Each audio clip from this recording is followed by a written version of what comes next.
Look at my charger go.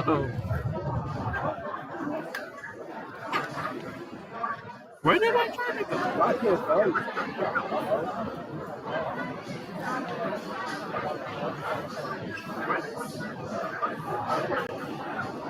On behalf of the Can you hold this for me? Can you hold this for me? For the work that you did, the time that you put in, and the creativity that you showed, and then to you celebrate it. And congratulate for the work, the hard work that you did. This youth explosion is going to be awesome.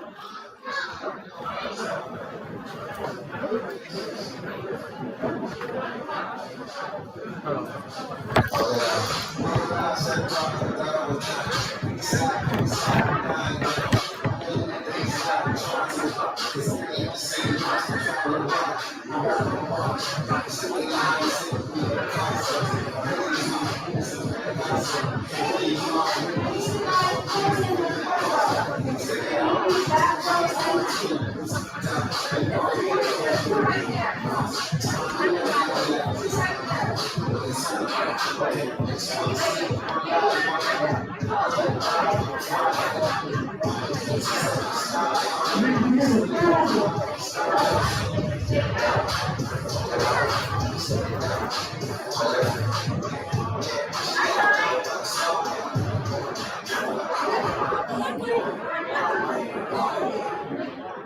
I have a question. Can I just have one mic for a minute? Can I just have one mic for a minute? In the back, in the back, in the back. Can I just have one mic for a minute?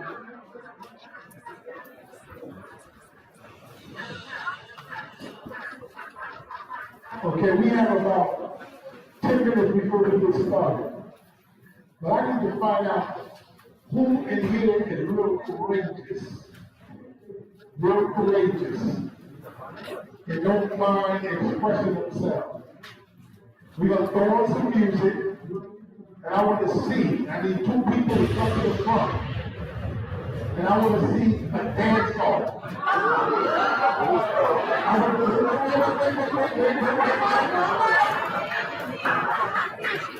want to see a dance off.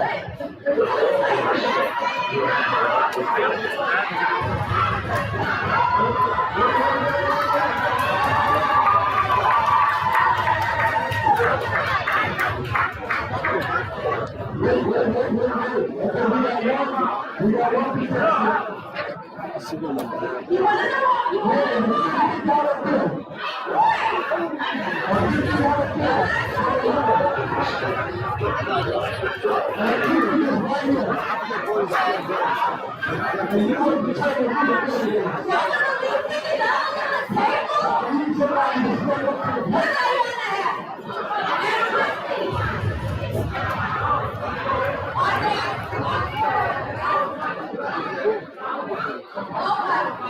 come on, count to 20.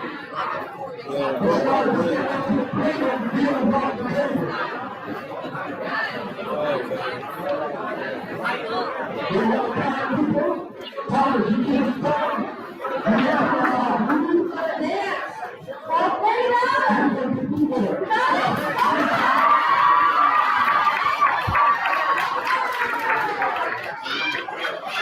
All right, all right.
Let's give our young applause. You put the realize.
Team 4, our media team, I need somebody making sure they're taking pictures and video.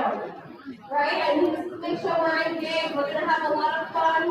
Because our group, I heard Michael and Deanna got some fun stuff for us planned for some icebreakers. Group 7, right? Group 7 and 5. Okay, collaboration. We got First Deputy Commissioner Kinsella coming in at 4:30. We also have...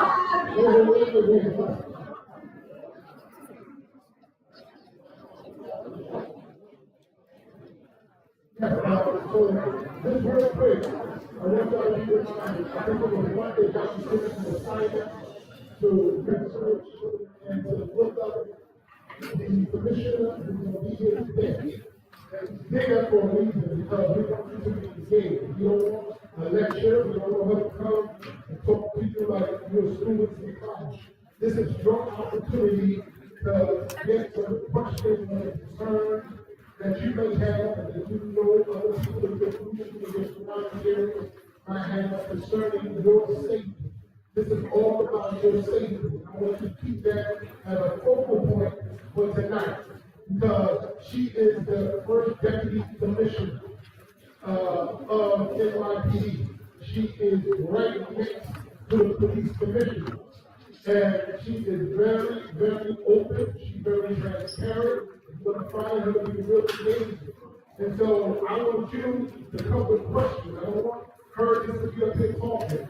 Even when she's talking, if you have a question or something she was just talking about, you can raise your hand, because this is all about you. This is not about the people who sit here and place before you. This is your family. This is your setting.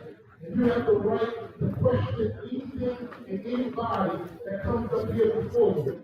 You don't even know how credible they are until you question them.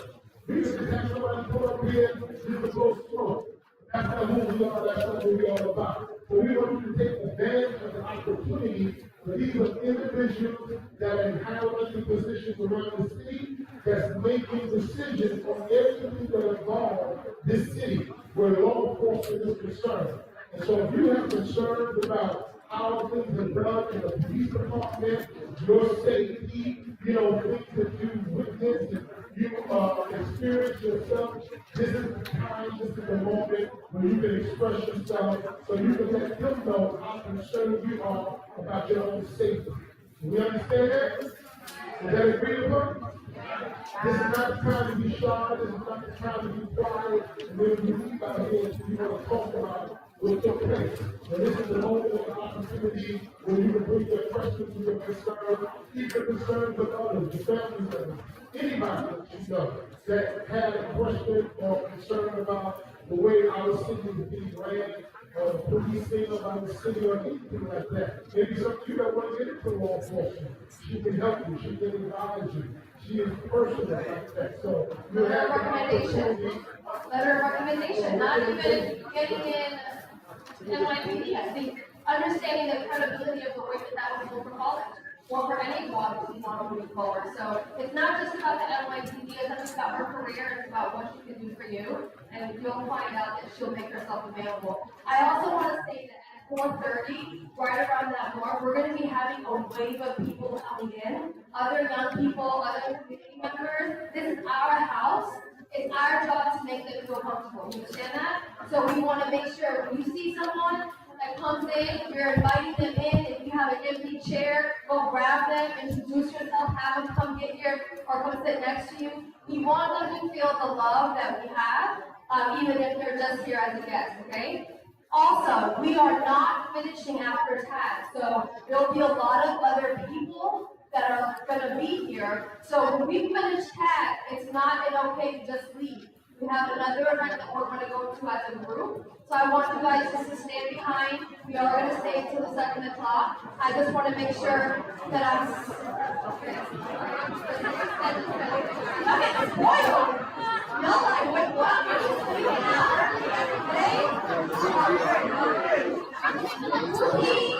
To be discussed after TAG. I just want you guys to know that it's not like TAG and normally pick up your chair and talk for people, right?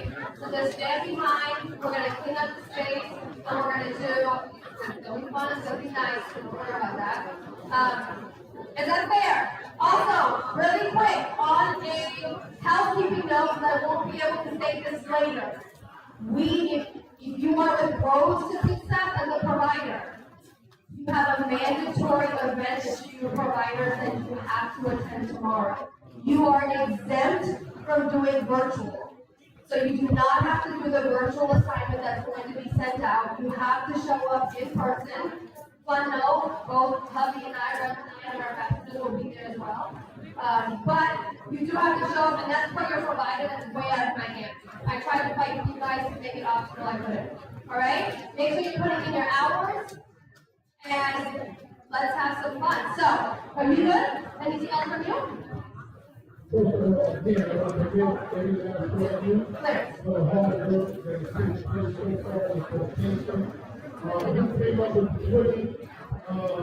Concept. Events team. Our events team. Give it up for the events team.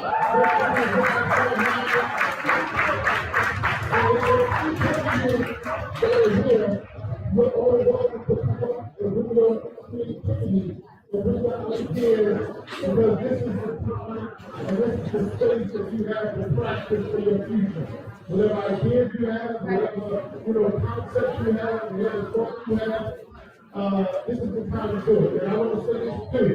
Saturday, for those of you that are into recreation or want to involve in basketball, we are having the gym again Saturday, right over here from 10 to 2. Those of you that express yourselves to want to do dance or stepping or cheerleading, meet us here on Saturday at noon here in the gym. And any other questions? Yes. Your group leaders. Group 2 has an announcement before we give it up to Michael and Yelly. Maybe we let that. Group 2.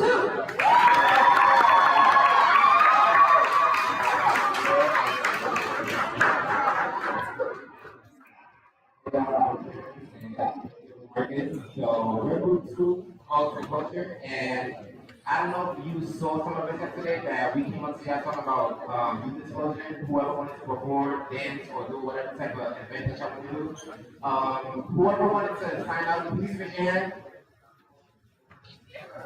Or dance, or any type of singing, acting, whatever you want to do. Or stand up.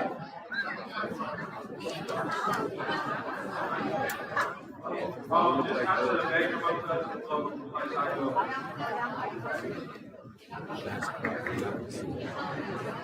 Hey, yo, one mic. So basically, we sent out an email very Saturday that if anybody want to sign up to do the youth exposure, you have to just sign in the youth exposure form, and we'll just get that set up and everything. And then also, one more thing, other ladies and or guys, we have a personal summer youth explosion dance team, which will be practice will start. The first practice will be this Saturday from I think 11 to 1 or something like that. I'm not sure, but the time will get sent out to you. So if you want to sign up for that too, come up to me.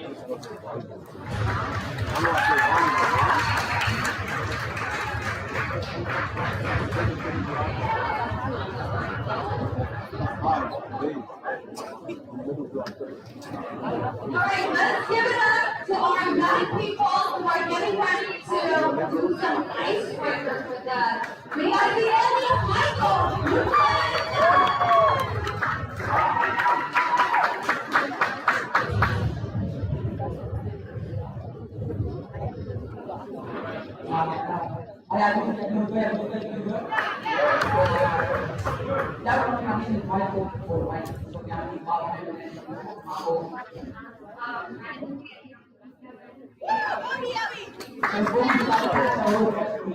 Who's inside? Who's inside? Who works inside?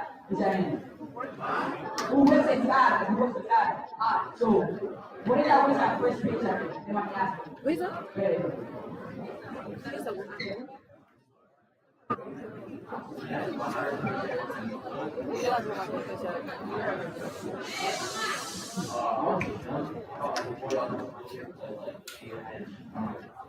So I got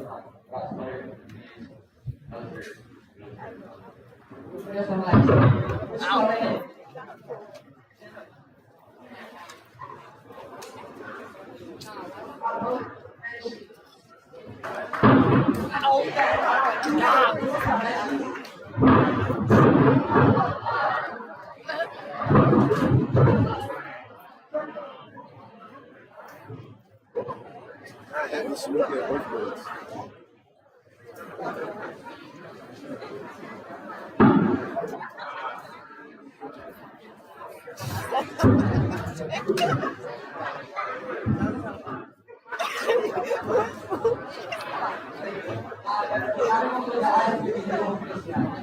Okay, so the first category here, we're gonna pick representatives from each group and we're gonna come up with something positive about the interview.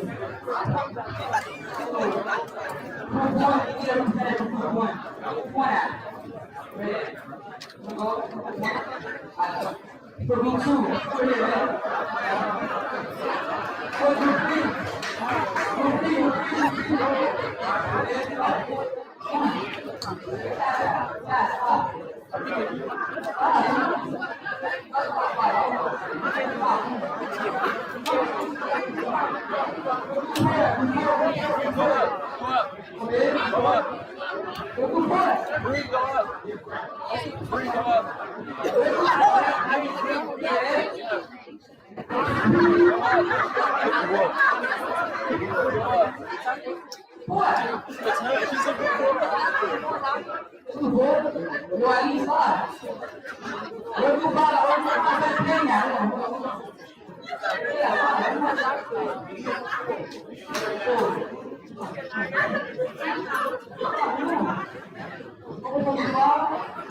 It's scary right now. Those states, you follow.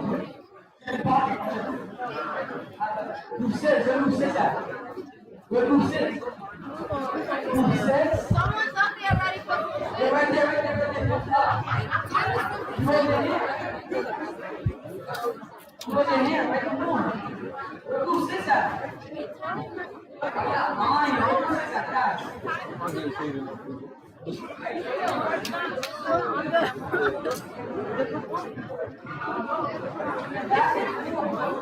Where you sitting at?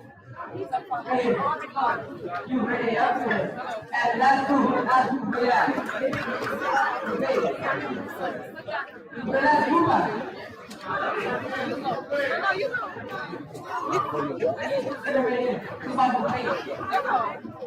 Where do we look at? Who's running? Hey, ready up though?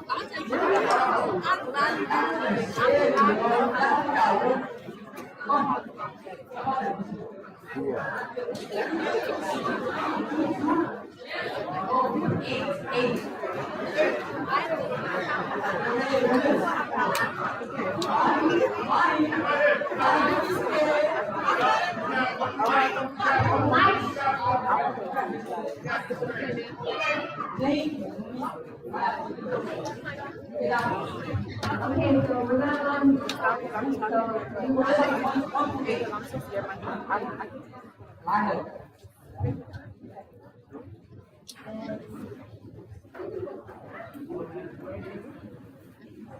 now we're gonna move order, we're gonna pass the mic down, we're gonna say the name of the person that you're talking positive about. Some positive about any group members who died. Matt? I'm gonna say something real quick about my entire team being in charge. My whole team is two things: they're very comfortable and they're very productive. And I got a good team. So, yeah. Oh, thanks, Tyler. Yeah.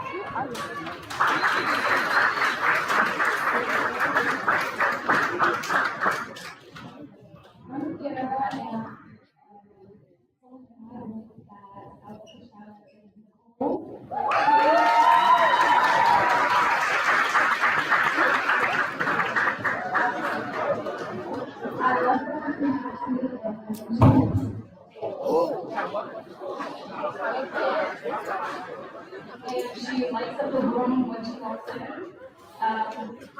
And my whole entire group is the best group here. So,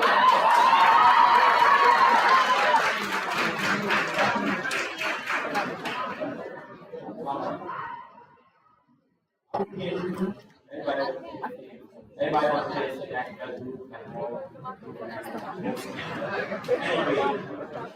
I can't protect the life because so I got to get Heidi because I thought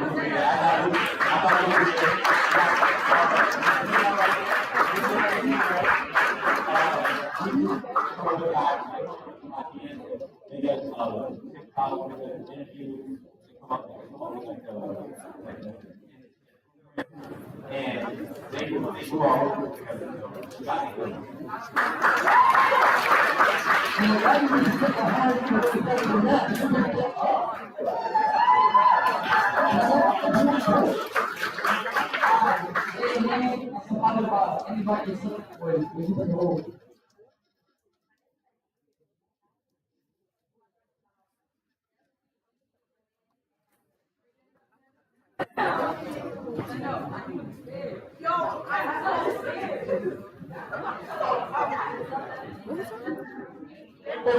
Wait, back up. Who names you called out? Yeah. Stand up, Destiny. Where you at? Okay, who else? Please stand up. Stand up. Who else? Keep standing. Joanne, no, please stand up. Joanne, where you at? Stand up. Now, why is this so important? You have someone that's been ready to celebrate you. You understand what we do here at T.A.G. We teach you lessons for life. This is not just for this moment. When you have somebody supporting you and having somebody standing up on your behalf, one of the things that our ambassadors have been trained to do, when they go into the boardroom, when they go into the community board meetings, when they go to the precinct council meetings, with one of our ambassadors, what do you do when you speak?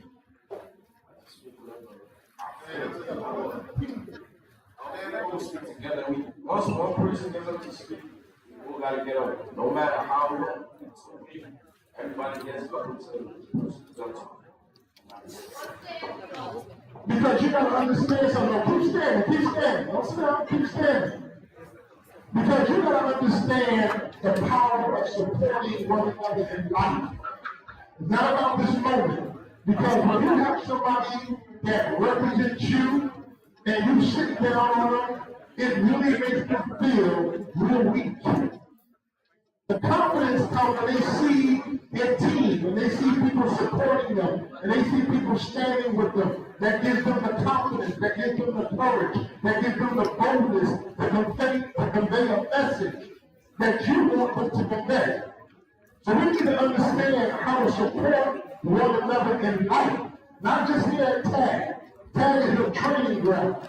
T.A.G. is the place where you can learn these lessons. So in life, when one speaks, we all speak. And we said from orientation, when one wins, what happens? There you go. Simple as that. Now give yourself a hand.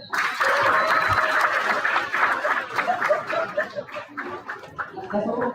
Alright, you looking for one? Which is make possession now. Say me. The problem with and I'm so proud of them.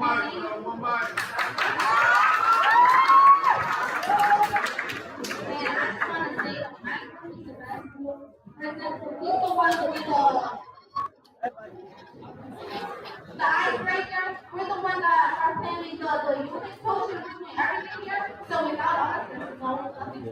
And also, and we always work together. So that's what makes us the best.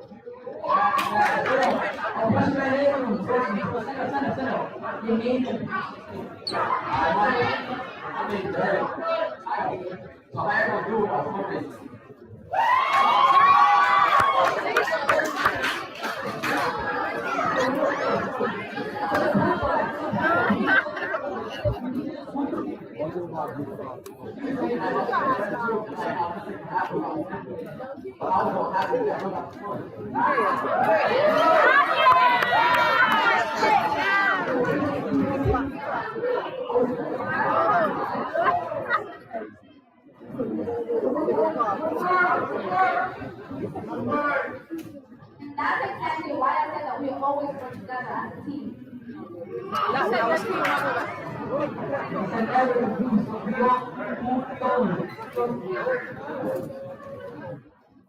I just want to be ready, and I'm gonna leave from group 6.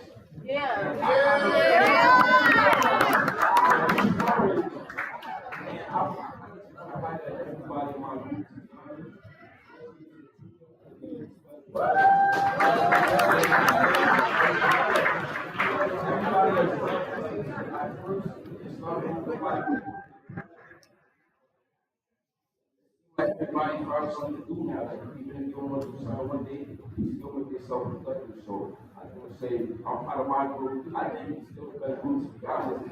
Can I say something about my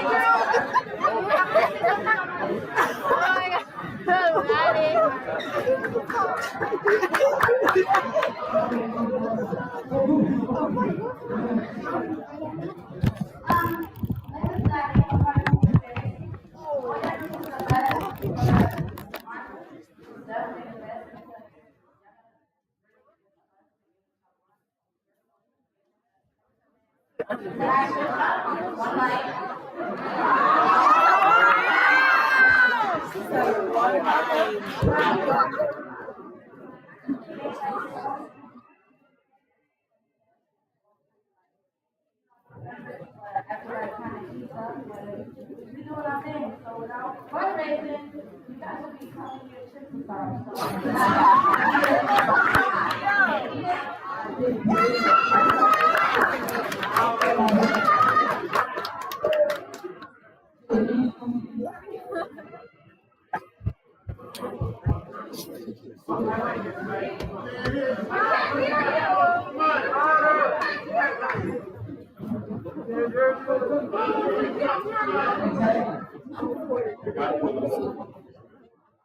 I'm gonna highlight the entire group.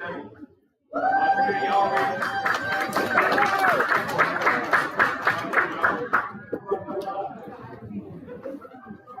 Talking to the mic,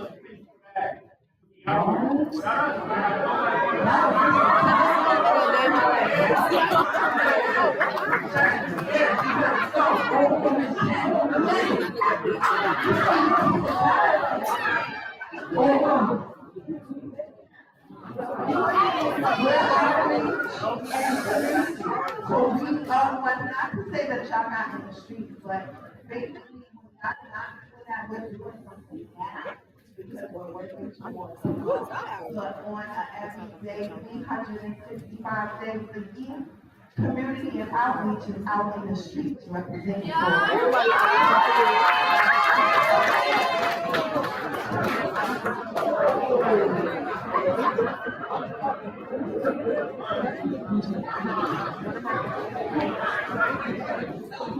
What was going to say the best Okay, I'm Gio. I'm part of the state general support. So, to be honest, I feel like y'all, they got the best. We help y'all. You know, that's really fun. But in general, we also have to talk about, like, what we're supposed to do that got going on. We help deal with that.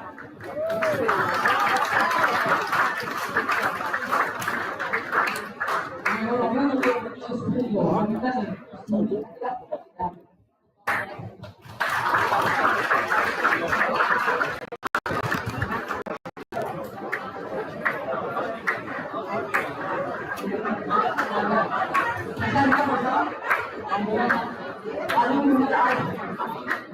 Okay, so now we're gonna go around and we're gonna do little people, three people, okay, two shoes, one eye. So if anybody wanna take it,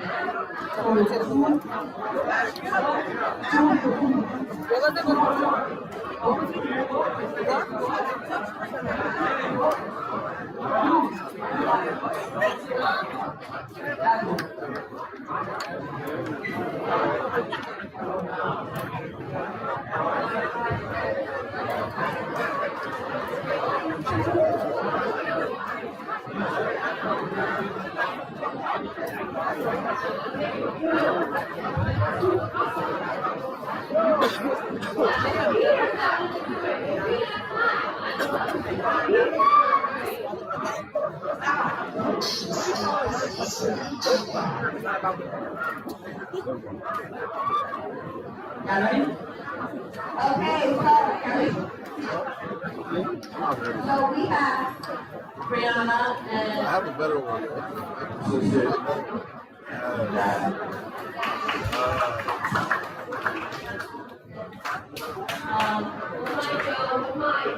My favorite color is green.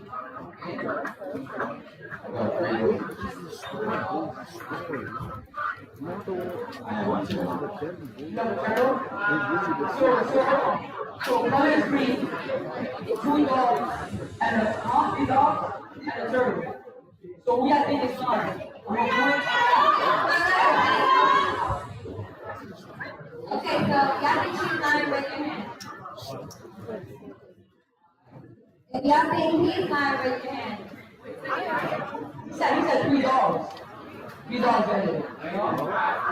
Okay, y'all think Joe is lying, raise your hand.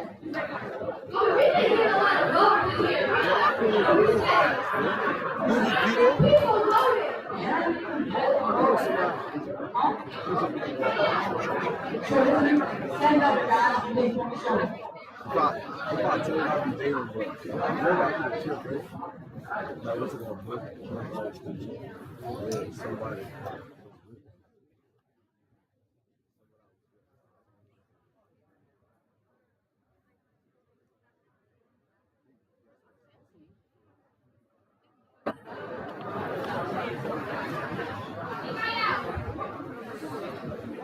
Good, sir. We will make our ask you stand up and ask you to stand up. And I think it's heard. Stand up, please. Like 300 people in this room. I see y'all stood up for her. For her. If you think I'm lying, stand up. Alright, have to sit down. Be said. If y'all think he's lying, stand up. There's way more of y'all. Stand up. Stand up. Stand up. Sit down. If y'all think he's lying at the end, stand up. There's way more of y'all. Alright. So by vote, y'all think he's lying, right? By vote? Alright. All you want?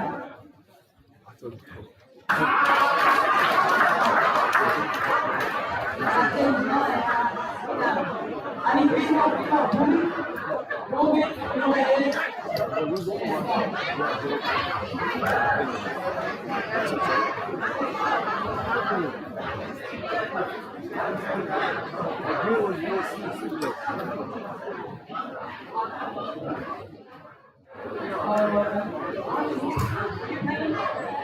I need a little brother, bro. I nigga just be screaming too much. I'm tired of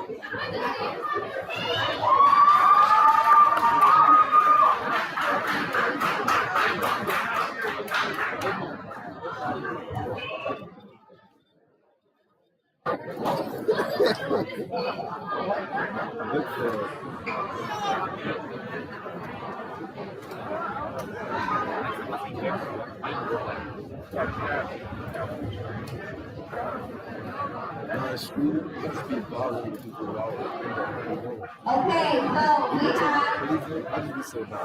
13.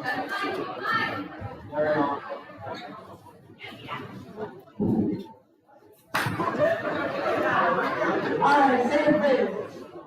Sentence. I have three late short. That's a lot. That's a lot. Baby shots. I feel that's not big. That's not right.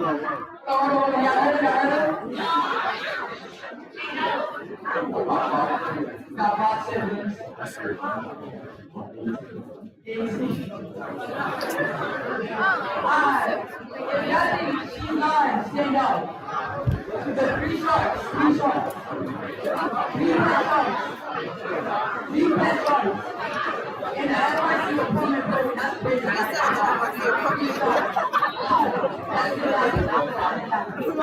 halfway there. Come on, stand up. What you said? 5 siblings, 5 siblings, nobody consider. Y'all think Boogie Eye stand up? Who think Boogie Eye? Who think Boogie's not 18? Y'all think Boogie's younger? Are you lying or are you in the truth? Saying the truth. She's not gonna be shot in the strip, that's straight. Are you lying or are you in the truth? That's 5 siblings, so that means Boogie, are you lying? How old are you? How old is he?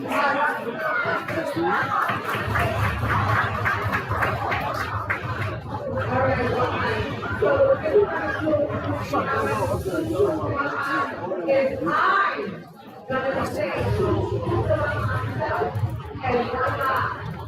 And I'm gonna go around and ask what you think is the lie.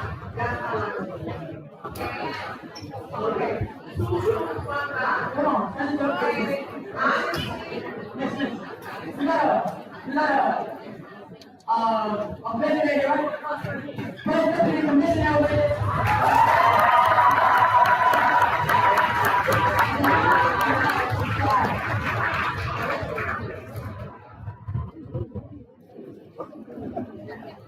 We need a round of applause for our group chat.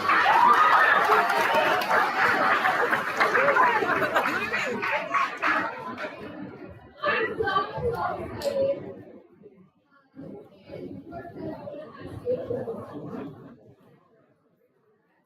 Okay, so I want to full transparent moment, get everyone's attention, please. So I want to show you the power of networking and the power of connecting with individuals. I met this beautiful young lady I was invited to her house. I had, no idea who she was, and it was just 6 of us ladies getting together, having conversation. And when I met her, she was wearing a pair of kicks. I can't even say what they are, but let's figure it. Air Force One. She was wearing a pair of jeans and a white beater. And when I had found out she had just been appointed to the first deputy commissioner of the NYPD. And let me tell you something, when I met her, and I was like, oh my gosh, I have never met someone more real and more down to earth.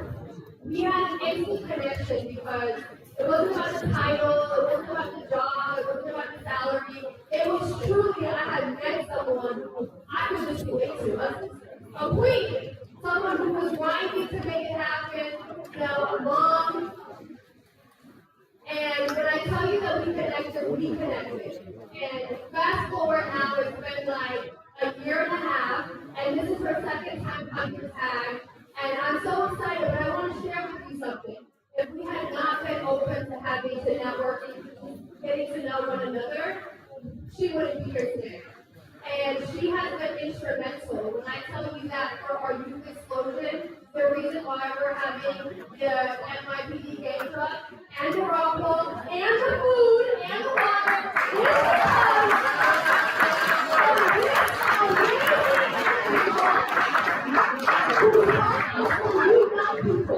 so everyone, please stand to your feet and let's give a nice tag welcome.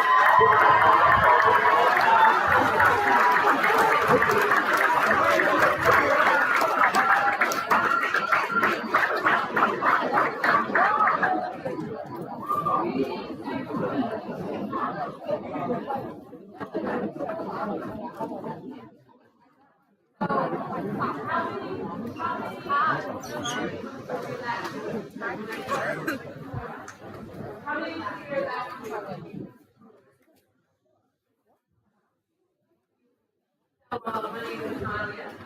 I am and from the South Bronx.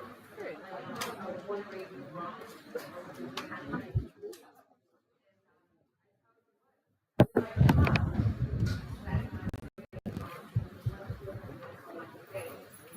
And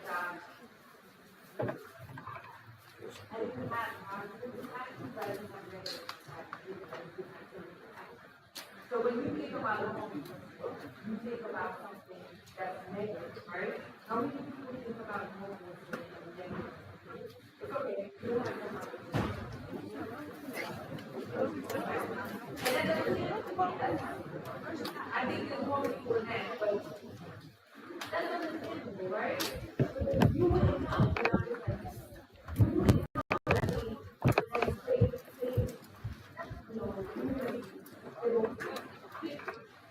no, right? And if I wasn't in this 92 in 1980, I would be and we would be right? So the point when I'm trying to take my go right?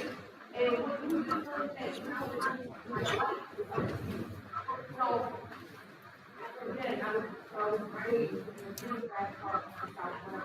And I was told that I was never that's what happened, right? But the don't have to be. I'm the second highest member of the Lord in the body of the Lord. I'm a reflection of no.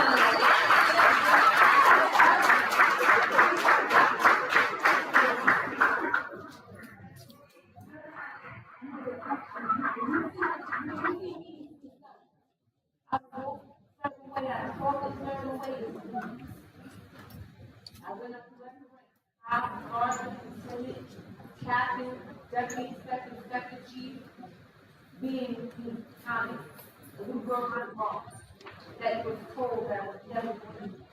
And how many people here have been told that they too will be? Raise your hand. I'm sure it's more than that too, but you know what? Better than that. Always bet on yourself.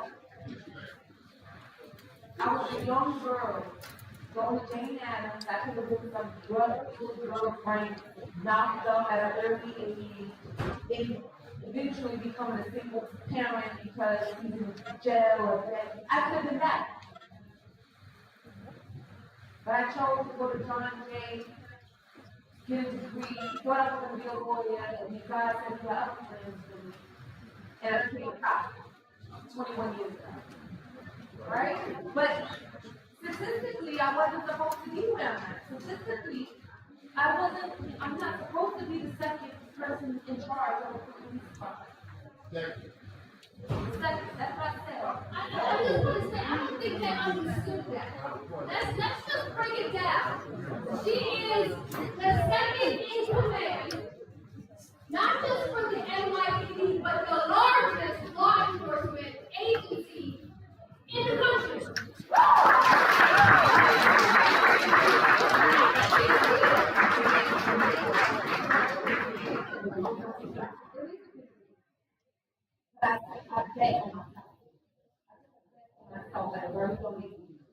I didn't want to be some girlfriend.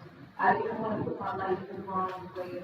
I knew that when they said that I wasn't going to see anything, it was nothing. I wanted to become something. And that's why I'm so protected. I love coming to people. I think this is like the best part of my job is that I get to influence and talk to the future, because you're the future. And don't let nobody else that the future something that is not the future because of where you're from, how you look, how you walk, how you talk, how you wear your pants. Don't let nobody else.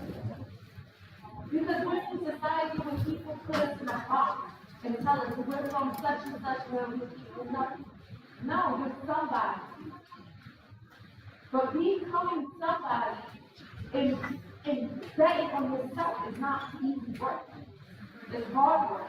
It's determination. It's sometimes finishing school, going to night school and have a job for the day. Sometimes you don't have the help from the mother or the grandmother, whoever else. And that's why. Please believe when I tell you that life is so much better when you believe in it. There was a time that I didn't believe in myself. There was a time that I looked in the mirror and I had too much pimples. My hair was too thick. I didn't look better than me. I'm glad you think about it.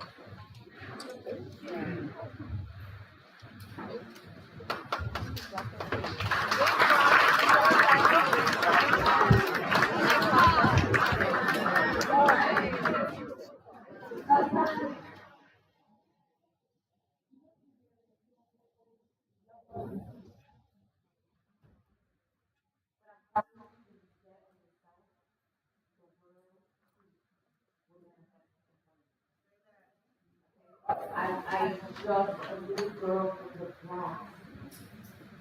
I was thinking to my mother was an immigrant from Guyana. My brother was on the other side of the wall. 5 months, gang members selling weed when we was really broke.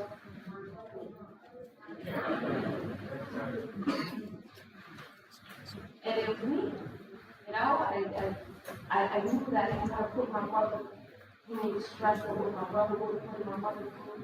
So I decided that I was going to get myself. Go to school, get an education, get a job. And I went to my mom. And I'll tell you a funny story. It was pretty personal story. I dated a thief male in college, who was Patrick. So Patrick and I are friends now. Friends. And the police tested me alone.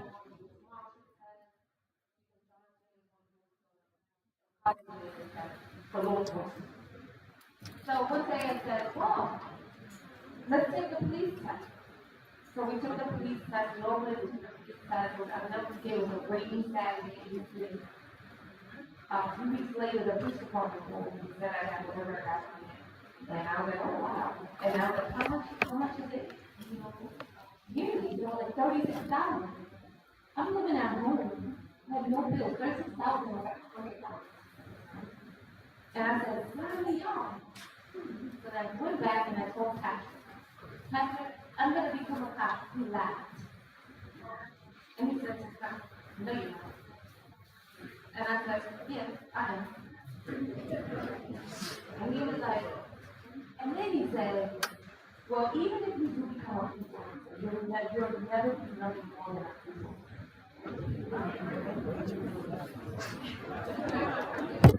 I know. And guess what I did? I bet on myself, and every time I got promoted, I would go out and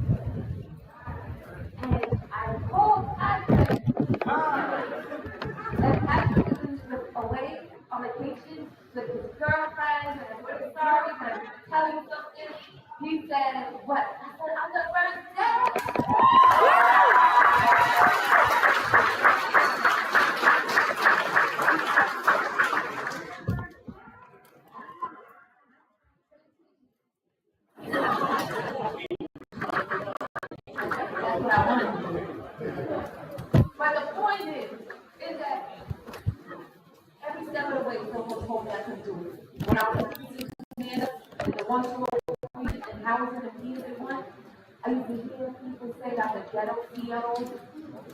I speak of phonics. I'm ghetto. Guess what? This ghetto girl is excited and come in.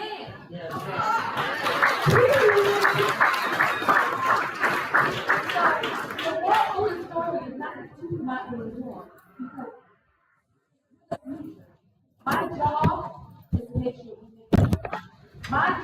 is to make sure I'm the last black or brown first death. That's my job. My job is to make sure that you hear my story and you feel inspired. Because there's many of us that have seats at every table, especially in New York City. And we all come from different ways and different backgrounds. We all have stories to tell. We all have lives before careers and hardships. So whatever you think that you're facing, face the hardship, which you're around, that's nothing. Bet on yourself. And that is the message today. Make sure you always bet on yourself. Because if you don't bet on yourself, no one else will. I'll never forget my mother told me, closed mouth never gets fed.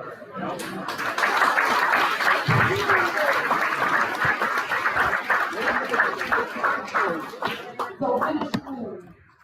If you go to the GED, go to community college. Knowledge is power. And what you have in your brain, no one else can take away from you. If you want to go to a trade school, do your hair, do makeup, do it. Be the best at what you want to be.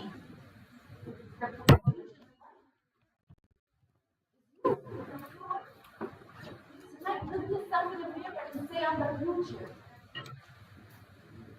I am the future.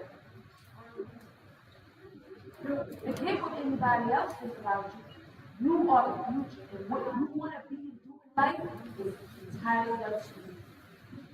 You're always better than yourself. So tonight, you're going to marry, you brush your teeth, you better brush your teeth. Brush your teeth, and I get up and bet on myself. And when I bet on myself, the universe is going to bet on you too. Alright? And sometimes you have to stay steady with the haters. Alright. You need that. You need that. You need a passion in your life. What? You need a passion in your life for you to know that we are destined for greatness. Everyone in this room is absolutely capable of greatness. Absolutely.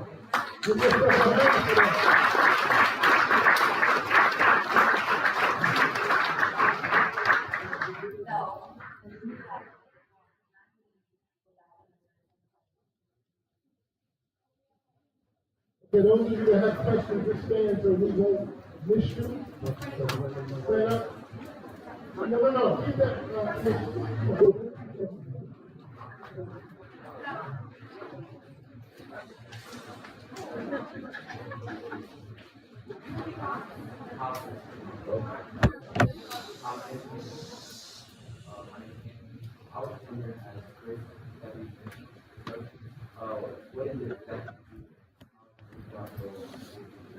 So, as a first step, we have 50,000 members in the police department. So I oversee all the disciplines when cops and act up and we have to get disciplined and go through me. I am in charge of overseeing the department's training. So, all the laptop training, so we don't have to train. But police academy, I'm in charge of pretty much day-to-day. And most importantly, I get to come to these type of events that I love. Because I absolutely love these events. Yo.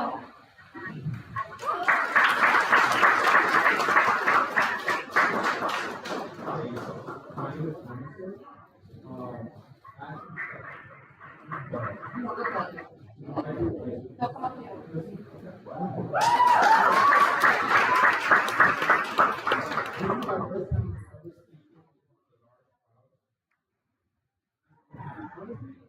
I was graduating from high school, but I gave away the opportunity to take the speech because I was scared. But today, honestly, I resonated with your story so much, and that honestly made me want to get up and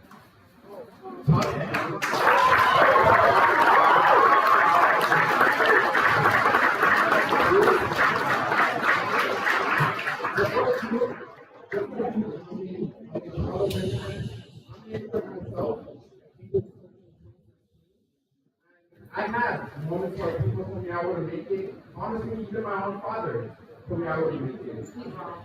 But no, that was the whole, he's supportive now. And I have a lot of support from people around me.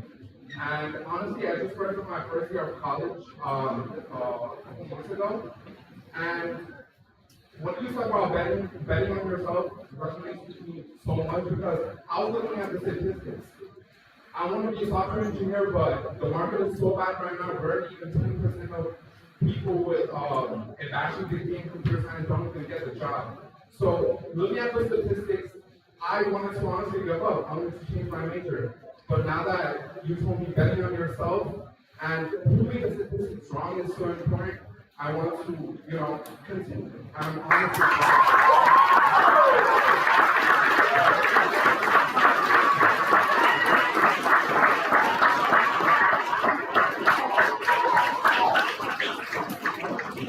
so thank you.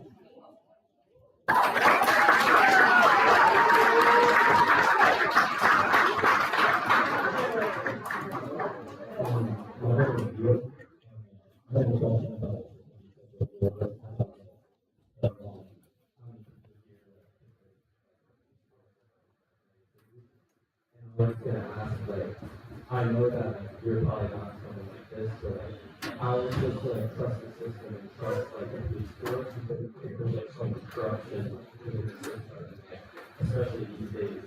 One of my friends was within something happened with a police officer was top body search. There's just a lot of trust in these days and stuff. I agree. Well, you want people like me because I keep anyone that works for me or with me honest. Alright? And I always say to people, if you see a leader, join them. Be who you want, be the change that you want to see in the world. You ever thought about becoming a cop?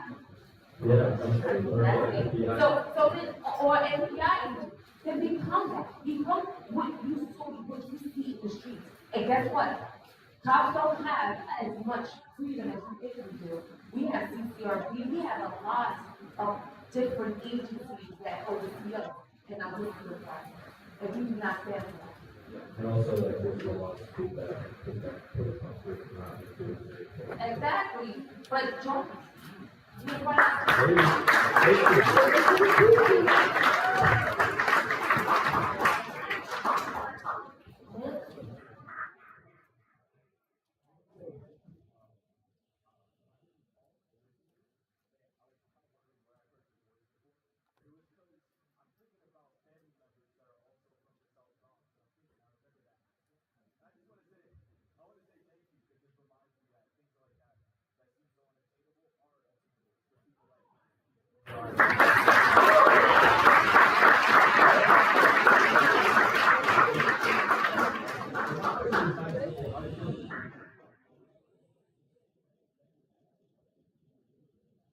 I like the inspector.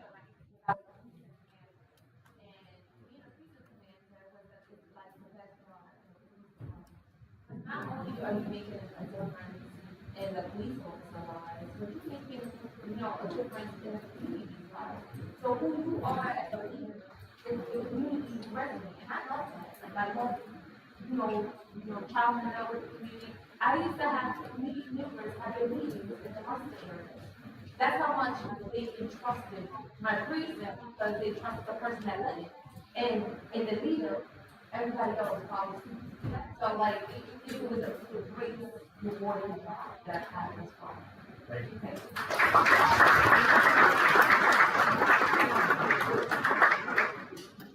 Okay. Before I I'll let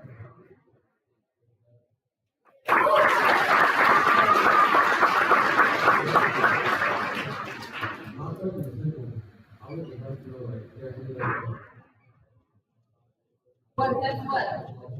I'll give you everyone will have myself.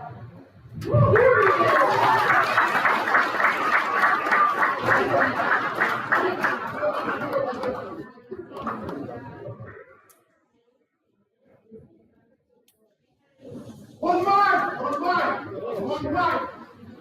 Before you came, we had a meeting on the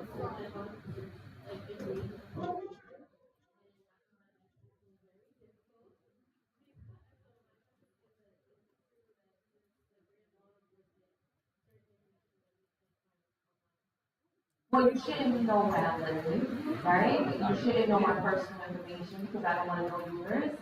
That's fair, right? You know, so my personal information is personal and their safety is paramount because though everybody is much lower here, there's people that doesn't have that type of shit as a sensitive. So that's the only thing that you can't out. You cannot find out about me is where I live, you know, my personal information, married, not, this and that. You don't need that. You don't need that. Thank you. Okay.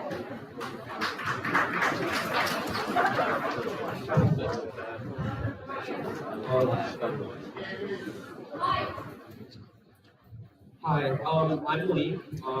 My question to you is, you're good. I'm concerning recently, Sonia Massey, a black woman was shot in her home by two police officers. And this is like one out of many unlawful killings done by police. And as a black woman yourself, I wanted to ask, what are you doing as deputy to like ensure that there's a better like culture of accountability in the NYPD going forward?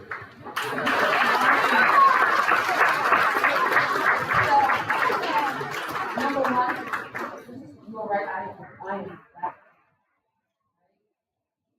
And that video was so disturbing that everybody wanted to watch, even as a law enforcement officer. And I would never condone that type of violence on anybody, black, brown, pink, or purple. Secondly, how we are averting these type of situations in New York City is by our diversity. Our police department now is the most diverse ever been. Right? So there's people that patrolling Harlem that look like you. How many people you see more officers now that look like you than me patrolling these areas. Right? So culturally, our cultures are more aligned. Right? So that's how I am making sure. Well, the police commissioner, the mayor, is making sure they are very big into recruitment and go into every neighborhood, not just certain neighborhoods, but every neighborhood to make sure that everyone is included in our recruitment efforts. And we have to make sure that we say prayers to her family. She has 2 kids, her family, and definitely. Thank you.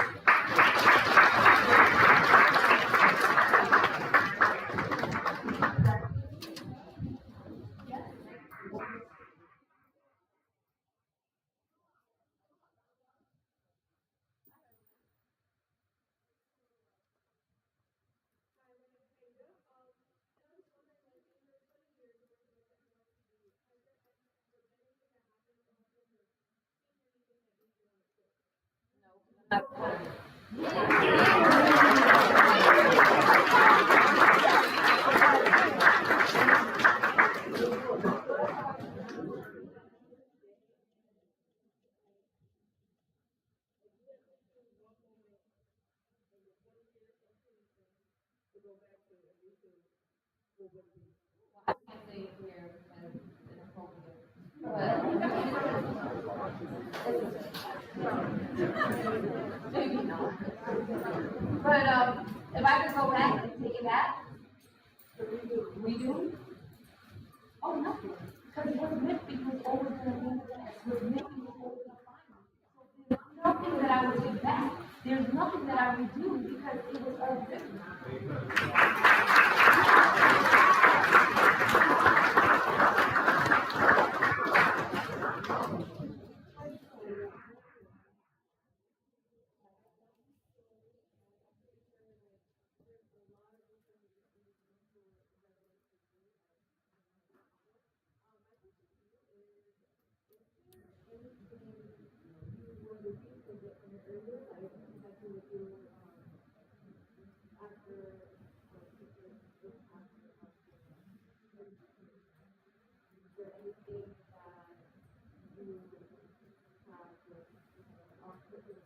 Nope, because everything I said I was doing, I did. So I had, everything that I said that I wanted, I worked hard for it. I always wanted to be a leader. I was a very young cop in the one school, and I knew that there were only 2 African American cops in the whole country. And, you know, was a place that it was welcoming to us during that time. And I always said that I wanted to come back here and be the police commander to change that narrative. So 12 years later, I came back as a commander and changed the narrative.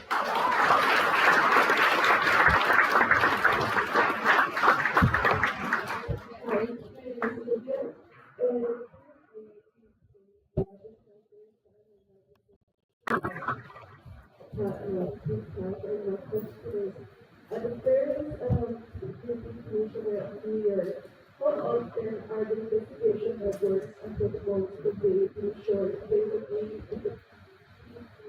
and additionally, frequently is the performance of officers present presence reviewed to take high standards of service and accountability.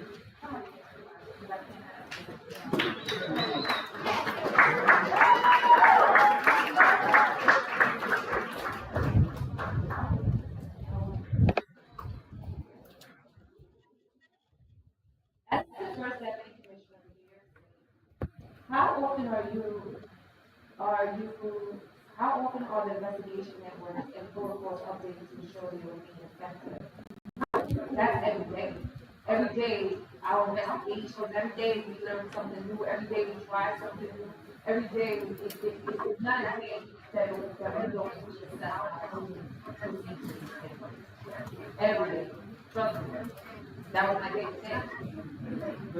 Additionally, how frequently is the performance of officers of corporate increases received to maintain high standards of service and accountability?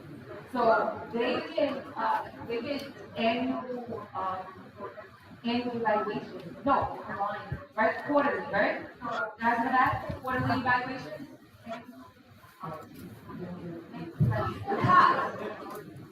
You guys can evaluate it every 3 months, right? See, every 3 months. I'm sure they can have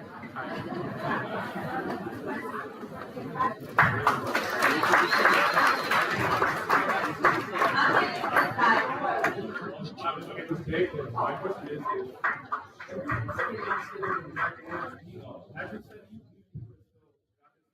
yes, because I'm my mother's child. I was born from a queen. And I was definitely had to just stay in fire and fight. Had to be the regular word like this.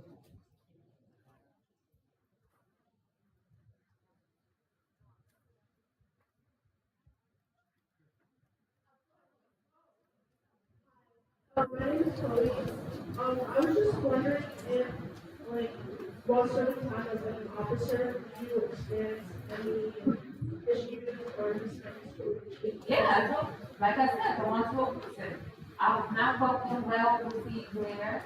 Actually, Cliff and I, and the 3 of us, and a lady, Eddie Glover, we were like one of 3 or 4 brown people in the one to precinct. And, you know, we were different. So, as people who are seen as different, how did you I kept taking exams. I kept forcing up. There's less people that there's less people that I have to answer.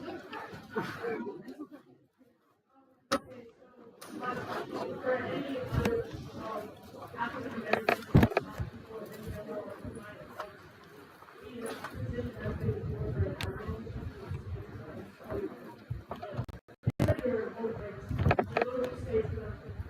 I will tell anyone. Because determination, motivation is color. Right? So I would tell you to be hungry, be motivated, be inspired, and be able to be a student. Every day you learn something. Like every day I learn something. Yes, I'm going to that. I was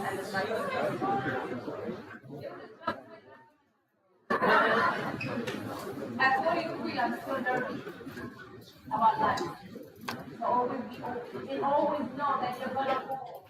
Guess what? We're gonna fall. Everyone's gonna fall here. We all did. And you better get back up.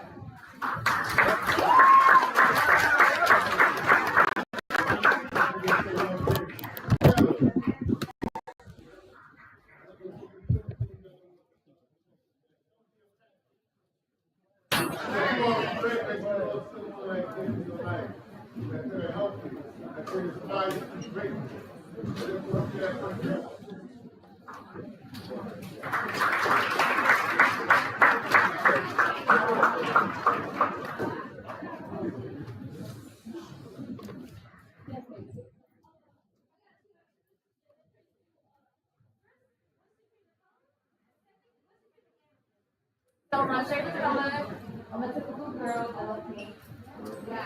And I don't like animals. I'm like, please maybe get a gold, and I think the gold so much. Every day I question my life choices, so I don't like the animals.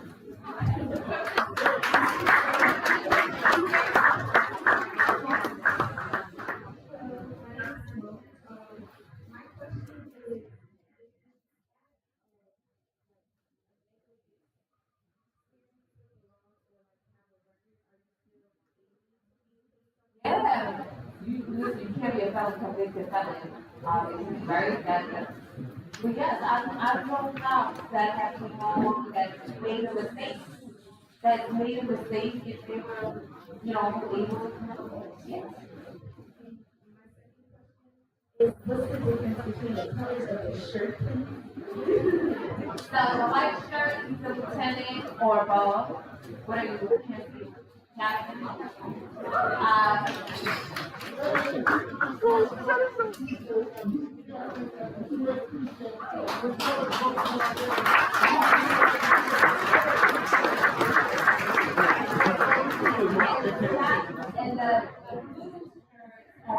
fair. And the navy blue shirt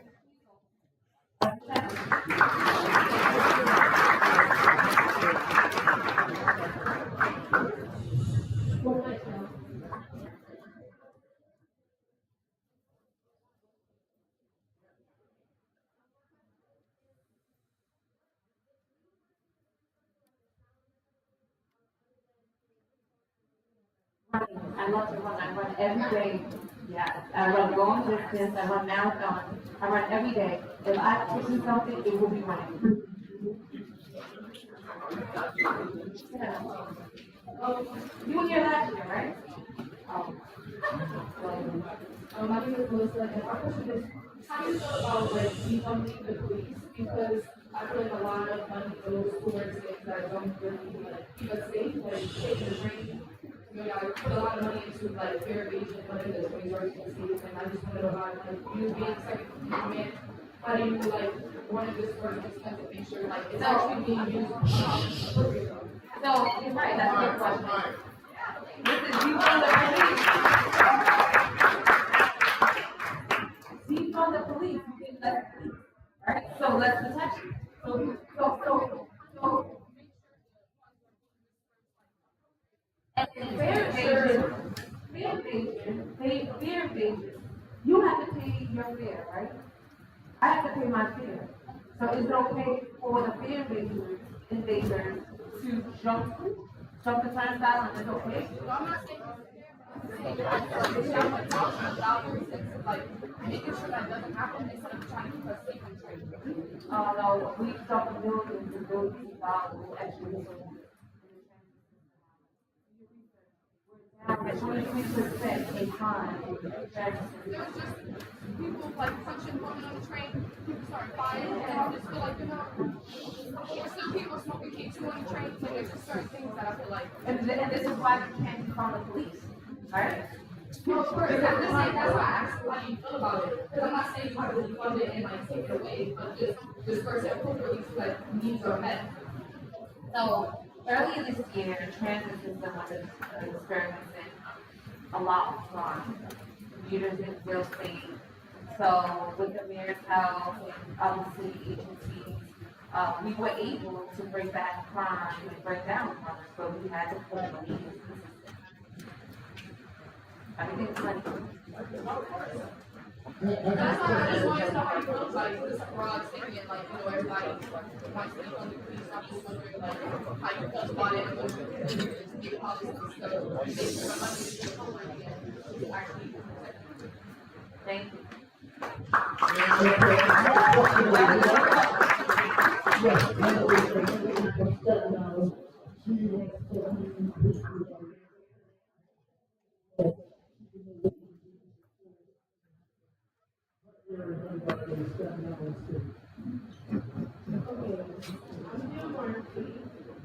from Canada and I live here. So like, that's why I feel like I see both sides of the argument.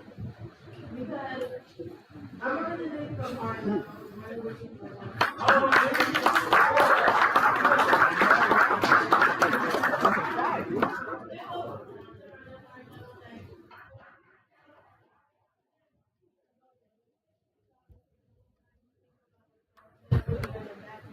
So you see a lot of black and brown. There's a lot of mixed NYPD and Harlem around here. But when I moved to Staten Island, I realized like, because I live in a part where it's mostly black people, Puerto Rican, Dominican, not everybody white people, but all of the police are Dominican. I mean, white. So, It was worse years ago when I was born. and I read that you started off in Staten Island as well. But over my government says on June 15th at 7:37 a.m. I got hit by a car. And the lady, she was a white lady, I guess she was mad because she couldn't find parking. She likes to work, so she couldn't speak or whatever. And I was gonna pass the bill, my last day, so my last day of community, I was ready. It was so huge, so happy. I'm making my way across the street and she beat me, but like it was like she was looking at her feet. So I'm in the middle of the street, she ends up like hitting me. And I flew and I fell back down, and then the bus was coming up a lot.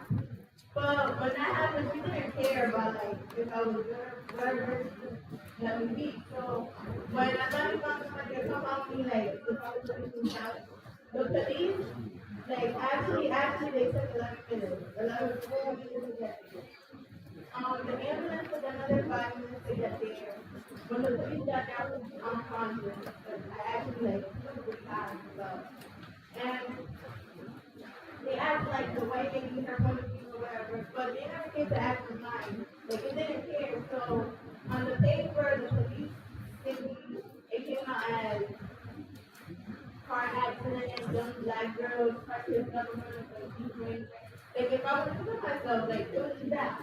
So they like left it at that. That was like, what's the difference between NYPD and Harlem? So, that's disturbing, and I would give my card to her because I would like to know where that occurred, and I will look for the report myself. In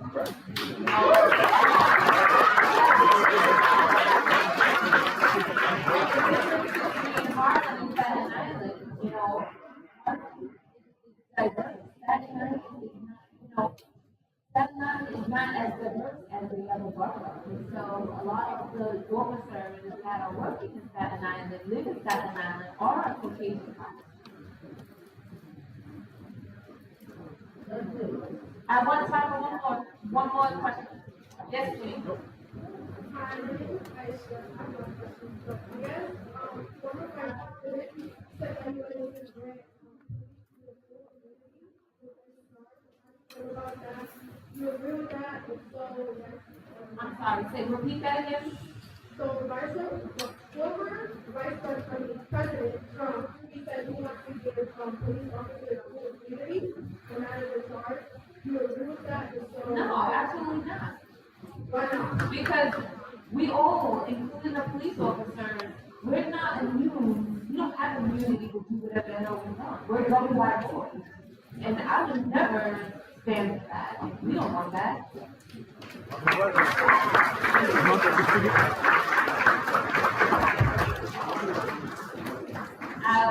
So, in true form, like I said,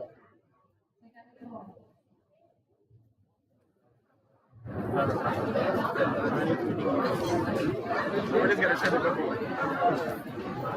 let me know when you're ready.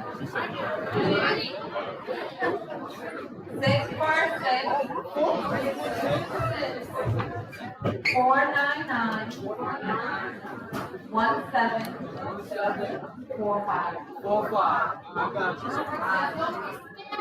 Nah. It's alright, stop. Take care. Why do you have to turn the number?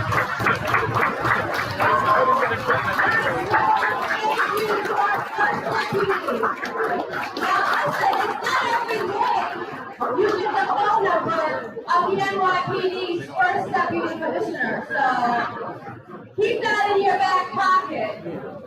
How many of y'all learned something today? All right. See, that wasn't good enough. They didn't give it to me like we wanted it. How many of y'all learned something today? How many of you saw yourself or a part of you in our first deputy commissioner? Let's make some noise, y'all. Come on.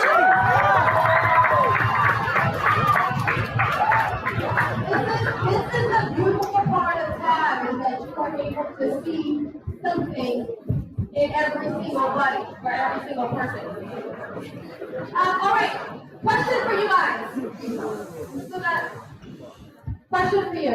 How many of you have ever had an idea or went to school and said, man, they gotta change some things up in the school? Raise your hand. How many of you have ever not felt safe going to school? How many of you have ever not felt safe in your school? We got a surprise for you. We told you that TAG is all about bringing people to the table that have the opportunity to change. I'm talking about. We told you that TAG is about having an opportunity to change the trajectory, right? Your voice matters. How many of you believe that your voice matters? Every single hand should be up. Because just like First Deputy said, you need to bet on yourself. So I want to briefly just introduce to you somebody that's very, very high up in the Department of Education. And if I'm not mistaken, Mr. and Mr. Mark, you are over all the safety for the DOE, am I correct? So allow me, y'all, to introduce to you literally the man that is over all safety for the Department of Education, New York City Public Schools, Mr. Mark Grant.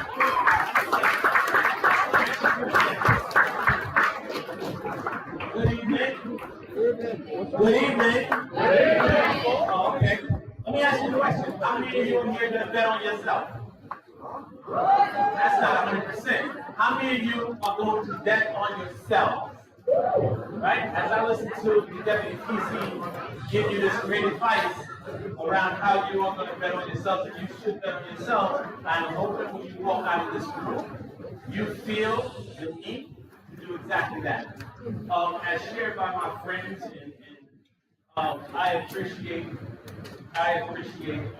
my brother allowing me to share the space today. He said, come out and see what we do. Come out and see how many young people care enough about themselves and come in and invest in themselves. I'll be there. I'll be there. He texts me again and again and again. He's like, listen, you need to come through. We pack the house every time we make this available to young people. Every seat is filled. I hear this often around the city, and I'm like, yeah, okay, show up. 10 kids in a room. 12 kids in a room. This is quite impressive. This is quite impressive.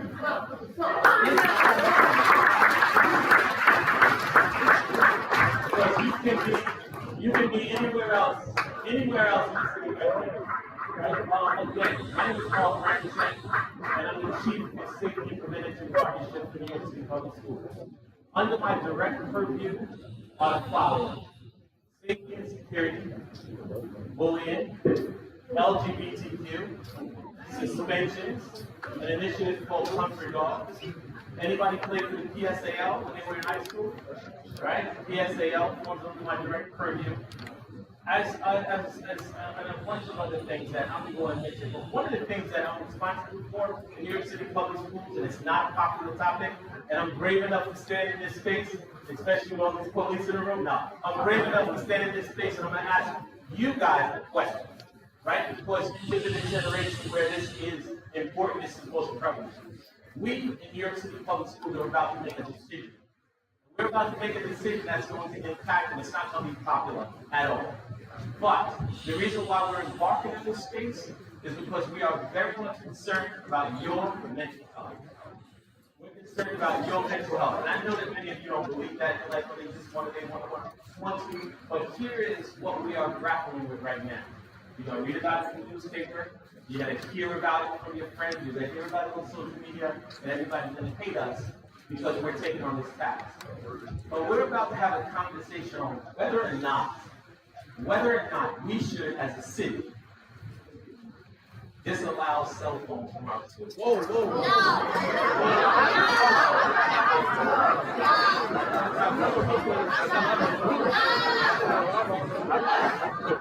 You should think about NYPD here. One yes.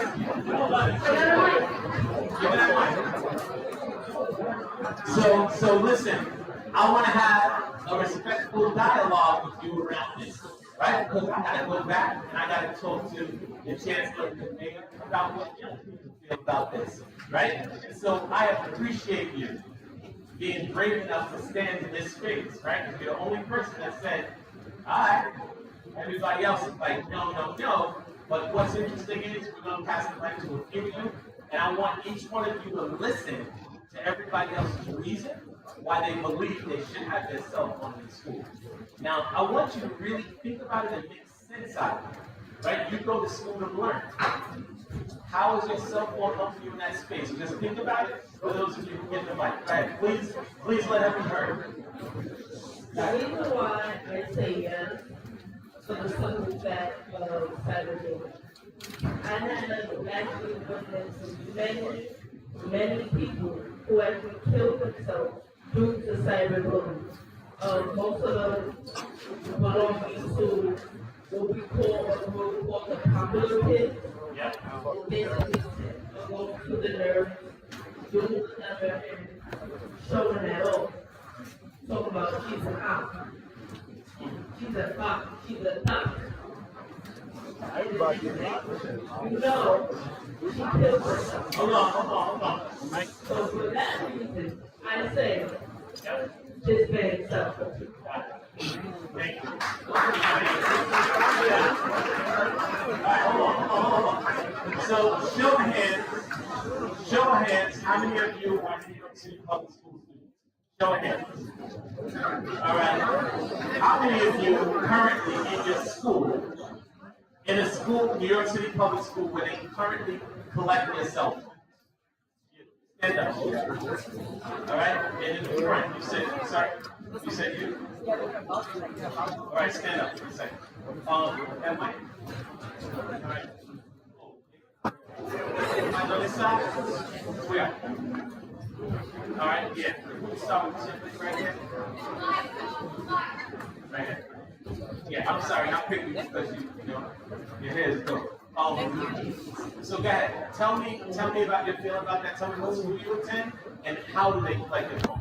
So I don't speak graduate, but I would say the school is good. But they've been collecting phones in my high school private freshman. And that school also had a lot of incidents that was happening in that school. And I felt like the taking of the cell phones was more complicated than teaching our personal experience. I understand all the points that was being made, but I feel like that's a problem that we have to address with looking back into the cell phones, because you can get started really outside of school. You can get started really at like any sports team, whatever you're outside or inside of outside. So if you're out to actually do anything, you have to get to the actual root of it. But as somebody that they actually took out, it was very chaotic. The process of distributing out the phones it was just so much going on, and they had to figure out multiple different ways to do it. I remember my freshman year, they used to have this gathering in the cafeteria with a food club. Then my sophomore year, they had like this little pouch magnetic thing, people was kind of going into that number. And then my junior year, I think they was to different classrooms at the end of the day, but that also had some issues because people who had sports, they would often actually the classrooms they're out of there, so it's like they would have to go each individual classroom. Some people I remember phone got lost, my phone got lost one time and I had to report this whole thing. I remember my sophomore year, somebody got stabbed in my school on the second floor, and nobody had their home, so the whole process of calling everybody's parents was like chaotic. I didn't know. but it was like, it's just too much, and I feel like there's better ways to do it, or probably like, y'all would have to discuss like, do it out, but I feel like taking away the ones that are board is not going to be as productive as So last question, I want to keep your response short, right? Why do you feel like you need your cell phone in school versus want your cell phone in school?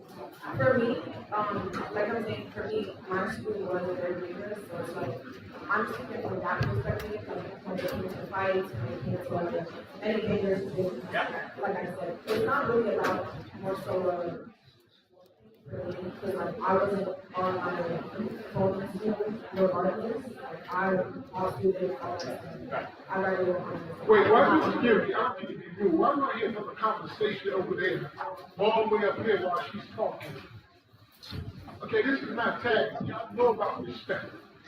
And this is a very important issue that they're discussing because it affects most of you that are here that's going back to school. And you need to be able to listen so you can make sure you have your input on this situation. You don't talk after the fact. T.A.G. is about teaching the generation, teaching you what's out there, what's getting ready to take place, people that's making decisions on your behalf that you're not even in the room to have an input. So we are bringing people and we allow people to come here so you can be up on the game. You can know the forecast. You can know what's getting ready to happen before it happens to see whether it's something that you can go along with. So you can have a say in the situation. So don't take this moment for granted. Be respectful. And let's be considerate.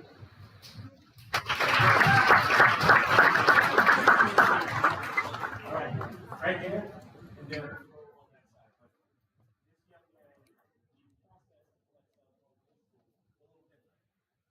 So I go to Kennedy, but it's a very important school. Some are charter schools, some public schools. But my junior year, we had to go home. So now December, we go home. And I want to say that's that because, and how she said, it's all about the root. Like, I've been in classes where this trying to be such a good teacher that I put my phone away.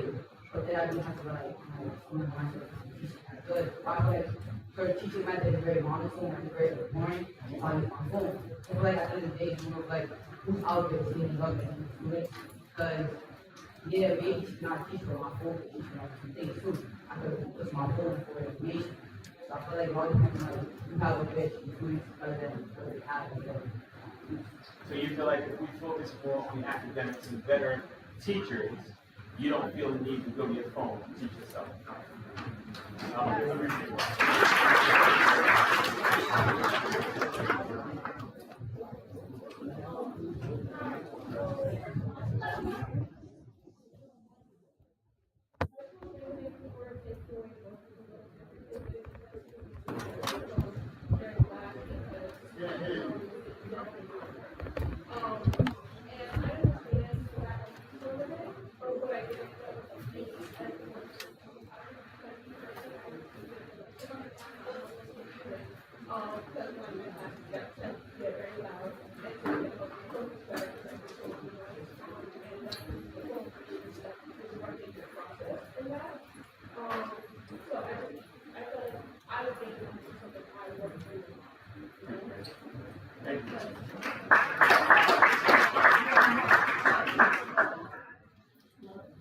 Yeah, you have the mic, okay. Hi, my name is Mohan. I already graduated. Like, I'm tired of school and everything. But I'm just going to speak from a point of view because I still care about the people who are in school. And although I understand that there might be some points where why you would want to just get phones, respectfully, I disagree. Only from the standpoint, not even for what goes on in school, but for what goes on after school. You want us to sit here and become full of the idea that you want people to not bring their phones, not knowing the reality of what needs to go on outside of school. Honestly, like, we're in a room full of young people, people who have values, people who obviously need to know what is going on. I feel like, oh, yeah, there are no people who are on social media, but people, black people who don't know anything happened. have a wonderful police force to protect us in any part of New York City. Anything can happen at any point in time. And God knows what can happen. I can't contact my mother, or God forbid, like, I don't know, like, let's say, as a theoretical standpoint, like, something like a school shooting. Parents would want to contact their children, well, is my child okay? Where is my child? Is my child the one that made it? Is my child going to be home? And now we have to sit here hours on end to try to figure out and help these parents figure out, is my child going to be in their bed tonight?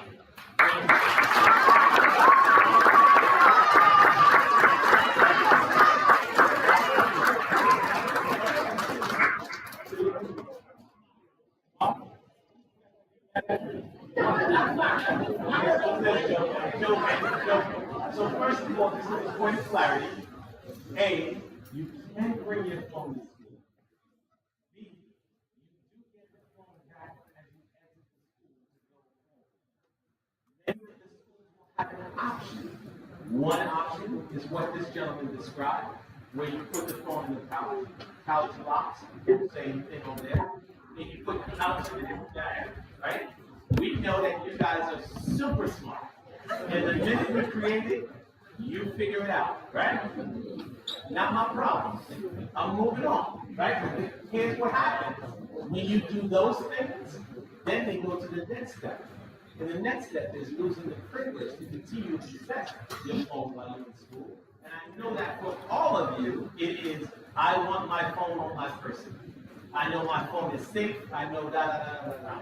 But if you open the couch and you violate the school rules, right, then they have to take another step, right? You lose privilege. And we don't want that to happen to you.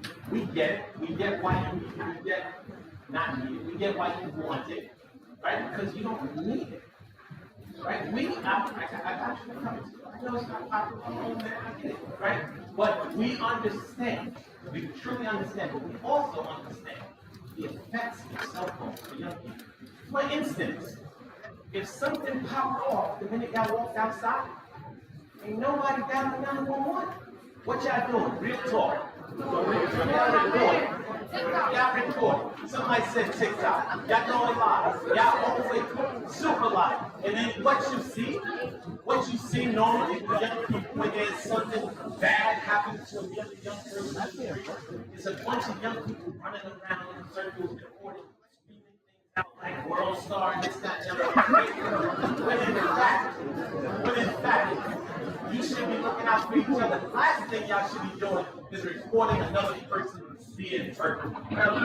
Real talk. You should be recording somebody being hurt. You should be trying to help the person that's being hurt. Yeah, I'm recording it so that the police department can have evidence. Yeah, guys. So I believe that the reason why I think my phone isn't me is because I get really bad anxiety. And I listen to music to help like calm me down. It gets to the point where I'm kind of sad and I can't and stuff. So being able to like for me to like listen to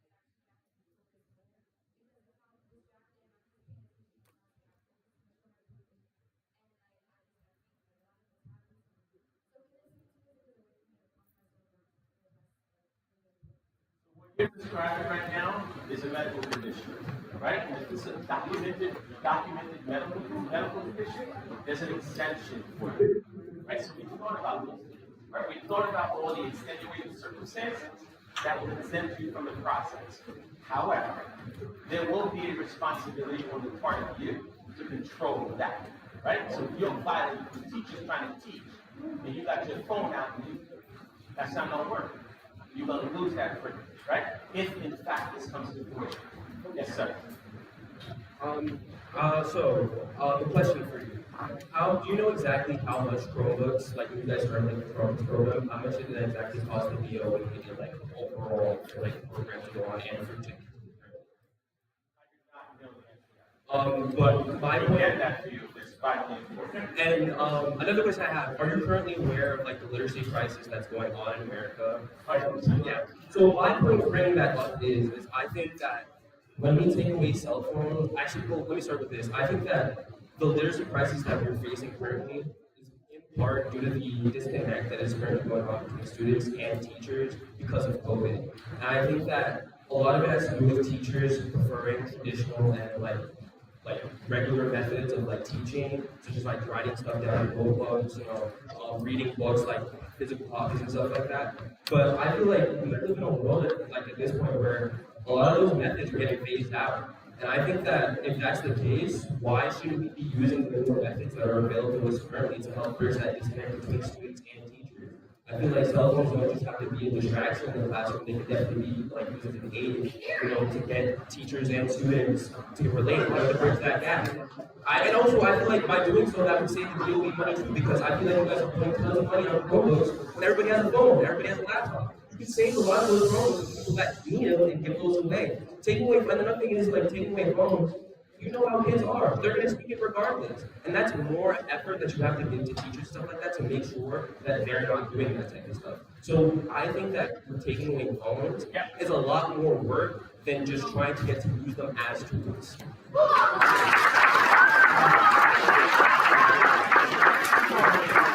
Yo, we got to get this. Dr. Park. This is what it is.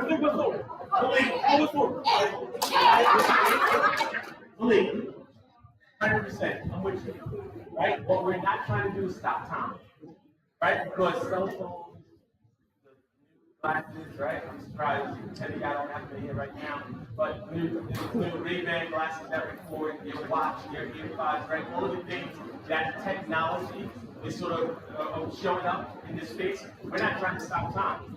What we are trying to do is ensure that you do exactly what you just described. See, you are the minority in that space. The majority of the students are not taking that same position. So do you think that you can change the culture concerning students in the classroom with their phones? I feel like that's definitely doable. Teachers have influence. They control the predominant social culture in classrooms. So I feel like by them doing so, they have a control on the narrative of how phones are used in the classroom. 100%. We have some schools right now where our young people are literally in New York City, but taking classes in Japan. While you're sitting right here. You understand? Russia, China. They're having these conversations with other students in real time. And the only way you can do that is through technology. Right? But those are not the kids that are worried about what we are worried about. World Star and TikTok and all of those things. They can do that on their time. But during instructional time, you shouldn't be listening to music while the teacher's trying to teach. So why don't we make them those kids? Why don't we make them those kids? That's what we're trying to do. That's what we're trying to do. When it comes to you, I'm sorry. Thank you for that.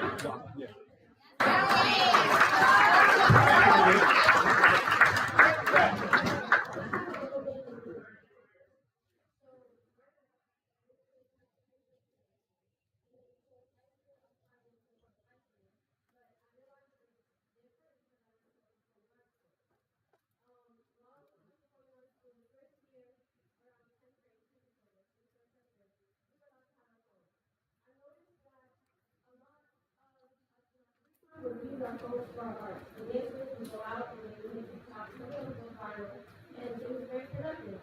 Our neighbors and these folks are everything with their stuff.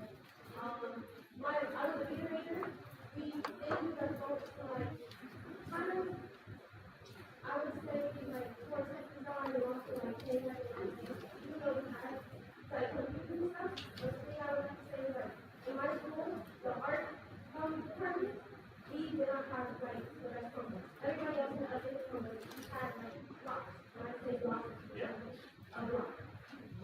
So we would use our phones, so we would come and phone and learn how to do that.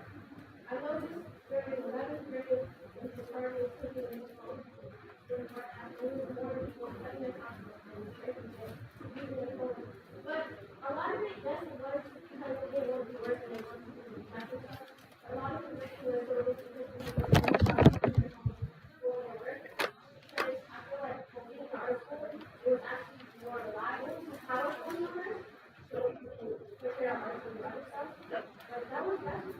Yeah, no, I appreciate your take, right? And one of the things that we're considering is teachers who allow you to use the phones for academic purposes. The consideration in that space, right? So instead of you cutting your couch open to record your dancing, your teacher should have been in conversation with your principal to say all 23 of my students will be recording themselves, so we want to allow them to open their couches during that period and then lock the couches after. But I would say I think that's also why they're trying to enforce the law. Some people were working not accepting to do, and then that was something that they didn't want to do for. Another problem that we did have this thing was a man kind of jumped with his bar. So we have like a big pit. Yeah. Like the center of science area. And so we have to kind of put the bars and we actually go to the pit. I kind of noticed when we're not going, all the kids were paying attention to what one of the teachers were. So the team actually ended up letting me go to school while also trying to escort the kids into school. So it turned out to be really small traffic and have to remain in the end that nobody knew. And it took a minute to graduate, everybody there, walked through the school, and then all of a sudden, kids running around, nobody was going on. Everybody was reaching for their phones, like their parents, even they're all scared. But this is how I would say, like, that's another thing, like, it's. That's where we fell short, right? That's where we fall short. And that's what I'm talking about. Instead of us, we're focused on calling our parents to bring our parents to the danger. Right? If you're in an unfortunate situation, and it's an active shooter situation, calling your mom or your dad or your family member to come to the situation is putting them in danger. We have to trust that the adults that are responsible, they can handle it. You don't have to agree, that's exactly what it is. Kill us.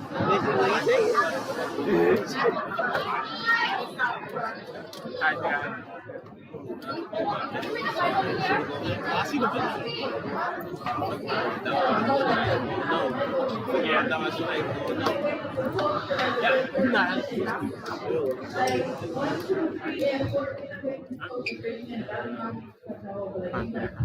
we appreciate you. Thank you for highlighting that. Thank you. So it's from me, then from her, and her, and then alright. Hello.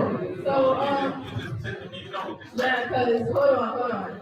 So from y'all perspective, I completely get it because like literally all 4 years of high school was something like my junior, even when I went back after COVID, right. My school we had phone lines. So that you could not even enter into the school with your phone. Like you had to lock up your phone. They lock it downstairs. You go upstairs. Our floor was like what? The 8th and the 9th floor. Like you had 12 floors in the school. Escalators over that. It wasn't had. So I completely get it from your perspective, especially because I remember there was one incident where this dude he followed one of the kids into the school. He stabbed him. All of that. But it's like I completely get where you're coming from too. Because if you're calling your parents into the situation, they can't come right away to come and save all of y'all. But then we also got it to where, which is what y'all need to work on too, when it comes to the Department of the Safety and stuff. Because I remember they was telling some of the kids, you know, y'all can't come back into the school. Y'all got kids running into the school, you know, trying to come for their safety or whatever after they went collected their phones. So it's like, it's really like in between. Like, it's like, okay, you got your phone, okay, you call your parents, okay, you come report the police. But in those circumstances,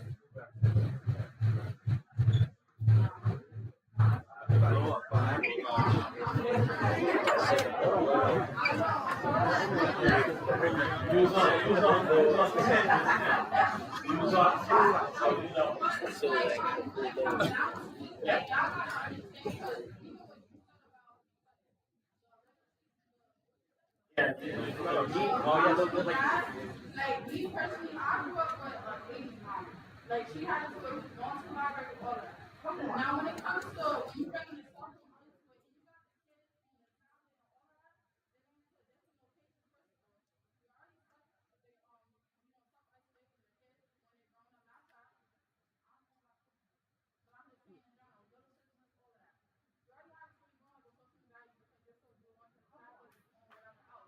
it's like when it comes down to y'all might be saying, okay, my safety, okay, my this. This is what they're trying to change, but then on our end, it's like if we're consistently on our own, what are we really going to be learning? You know, like sometimes I have to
Yes. As a whole, like, you can't always, use your phone and, take your phone, start thinking out or out. Appreciate it.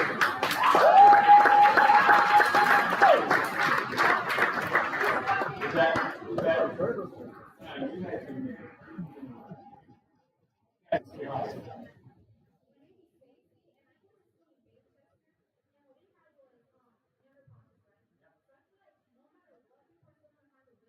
Unlock your phone and be on it. And I also understand everything that everybody's saying because it's on our end to pay attention to class and do what we have to do. But having our own, me personally, I like having my own feet because I be talking to my mom when I don't go to school when I'm in school. It's like you never know what's happening for real. On your way to school, talking to your mom is still an ability that you will have. Yeah, that's what I'm Right? saying. But you're not talking to your mom in school, right? That's what I would say. My mom is like in school. Right. I was talking to my mom to like update myself and everything. And that's for me though. But like I be paying attention in class. I'm gonna tough students and like that's all you have to do for just pay attention in class. How come nobody claps when they say they're a top student?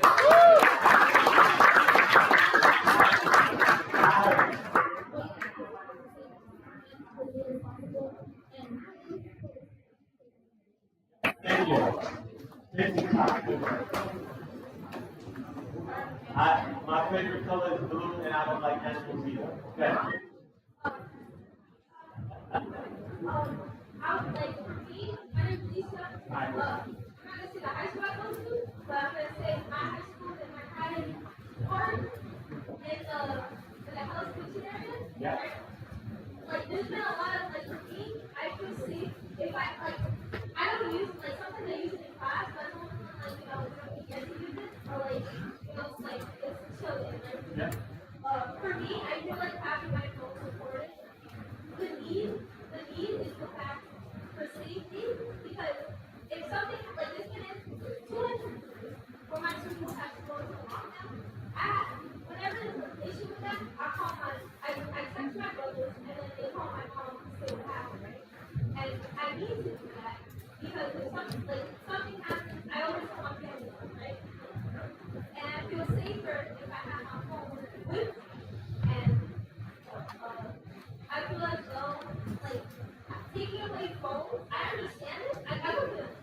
I just feel like taking away phones is like it's hard to do that in the first place. And secondly, I feel like having your phone is much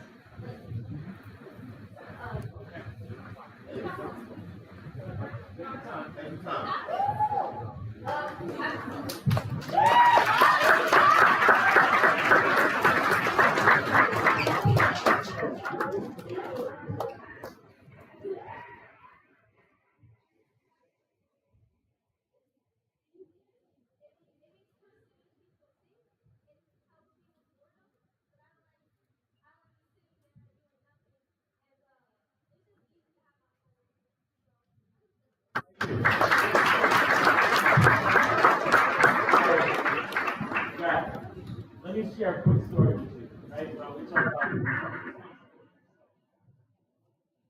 not too long ago, during the school year, we had exactly three unfortunate situations where young people were not in the place where they were supposed to be. These young people were in the bathroom making a TikTok video. Now, follow me for a second. They were in the bathroom making a TikTok video, but in the TikTok video, one of the young people had a firearm in his hand. And while that dancing carries on to the music, he's pointing the firearm at the camera, right? Because there's always one person recording while the rest of dancing and carrying on. But they TikTok video, they posted in real time. They posted the TikTok video in real time to other students. Other students saw this and said, wait a second, that's our bathroom in our school. Wait a second, that's Mark. He got the same clothes on today. So they do what young people do and what we greatly appreciate. Is that you see something, you say something. So these young people said something. And the school did in fact go into a lockdown. And they were able to find this young person who was in fact in possession of a firearm. Wow. Three occasions. Three occasions, right? So somebody's gonna say, well, that was a good thing he recorded it with his cell phone. Y'all didn't take a bite, right? Somebody else will say, young people shouldn't have firearms in schools, right? Right? So I want you guys to understand that this is the kind of behavior, not you, but other peers. This is what they're doing.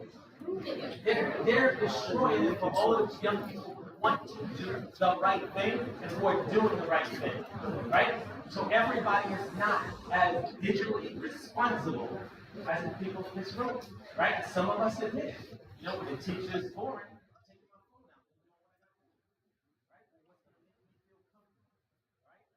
to this last person, I promise you. Oh, yeah, you go. You've been standing for a minute. I apologize. He was supposed to go. He's been hard, but I ain't gonna lie. He's standing for like an hour. It's gonna be fast, and then we're gonna go over there. Do I have your consent to do that? Oh, no, I'm okay. We got you. So my name is Roberto, and I'm like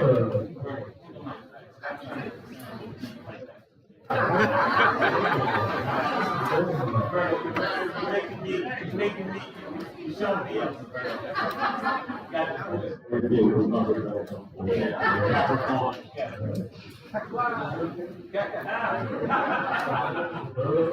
and I'm the part of the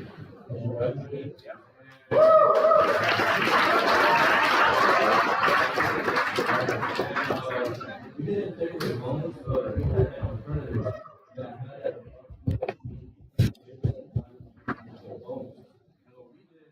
but we had a dean walk around, and if he saw you on the phone, your phone gets taken. And that culture just became like a common thing. Back to getting people phones. Because even like for your first time, phone gets taken away. The second time, you get to like $10. They take your phone back. We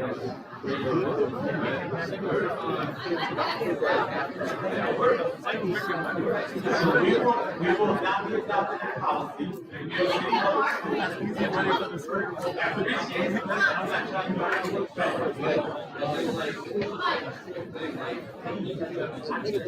Hold on.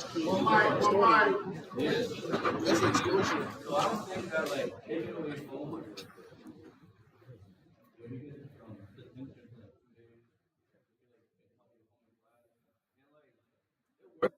Because like even if like there were some kids that used their phone in class, like the most that they did was this.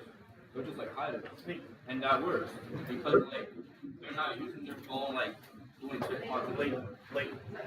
Yeah, and so like I think that is like a valid alternative. Sure. Like it works. And like kids aren't like, oh, you're stealing my phone, I need my phone. So all that stuff to even hear out. So yeah. Thank you.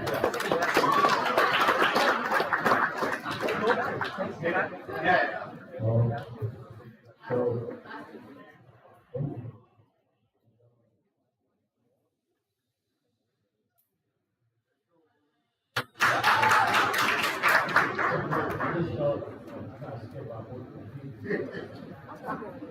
But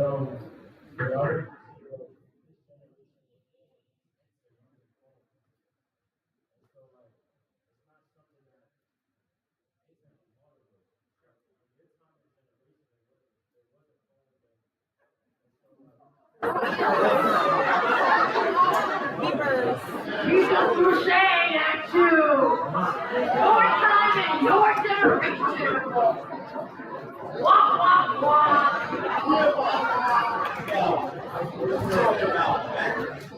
Anyone born in the 2000s is what you're talking about. I had a people. All right. One mic. Come on, let's bring it in.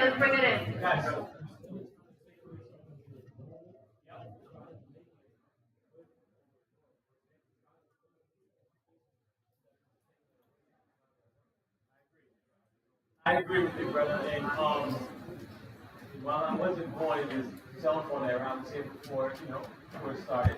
I had a long test. But I also had a beeper. You know what a beeper is? Come on now. Anyone that had a beeper, come on, stand up. Let's go. That was the thing back in the day, the beeper. You had a beeper. You had luck. Let me tell you something. All right, guys, last question from my side. Bring it in. Last one. Thank you very much, man. I appreciate that. Last one, make it good.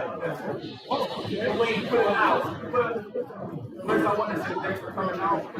One second. One mic, y'all. I want to say thanks because you came out, and I appreciate you getting our opinion instead of just making the decision. So it's not.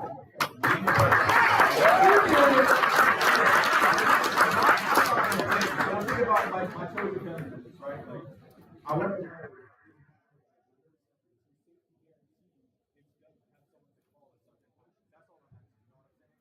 I genuinely do believe that phones are a distraction, and I've learned from myself that I've gained more from school when I took it more seriously. You know what I'm saying? But that's it. That's all. But my main concern is safety. Your little sister in school. Yep, I appreciate that. First of all, congratulations.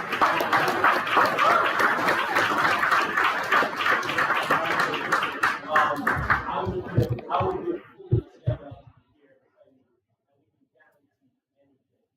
right? What I will say to you is this. Every adult in your sister's school is an adult who has a responsibility for ensuring her safety and well-being. And when I talk about her safety, I'm not just talking about physical safety, I'm talking about emotional safety that equates to full, complete safety. Right? So every one of us think about safety from the aspect of police officers and school safety agents and scanning machines and all those things in school. But if you don't feel emotionally safe, right? Somebody stood up and said, this is the first time I've ever spoke publicly. I gave up my position as valedictorian because I was so deathly afraid to publicly speak. And he came up there and he burned the room. Yes, he did.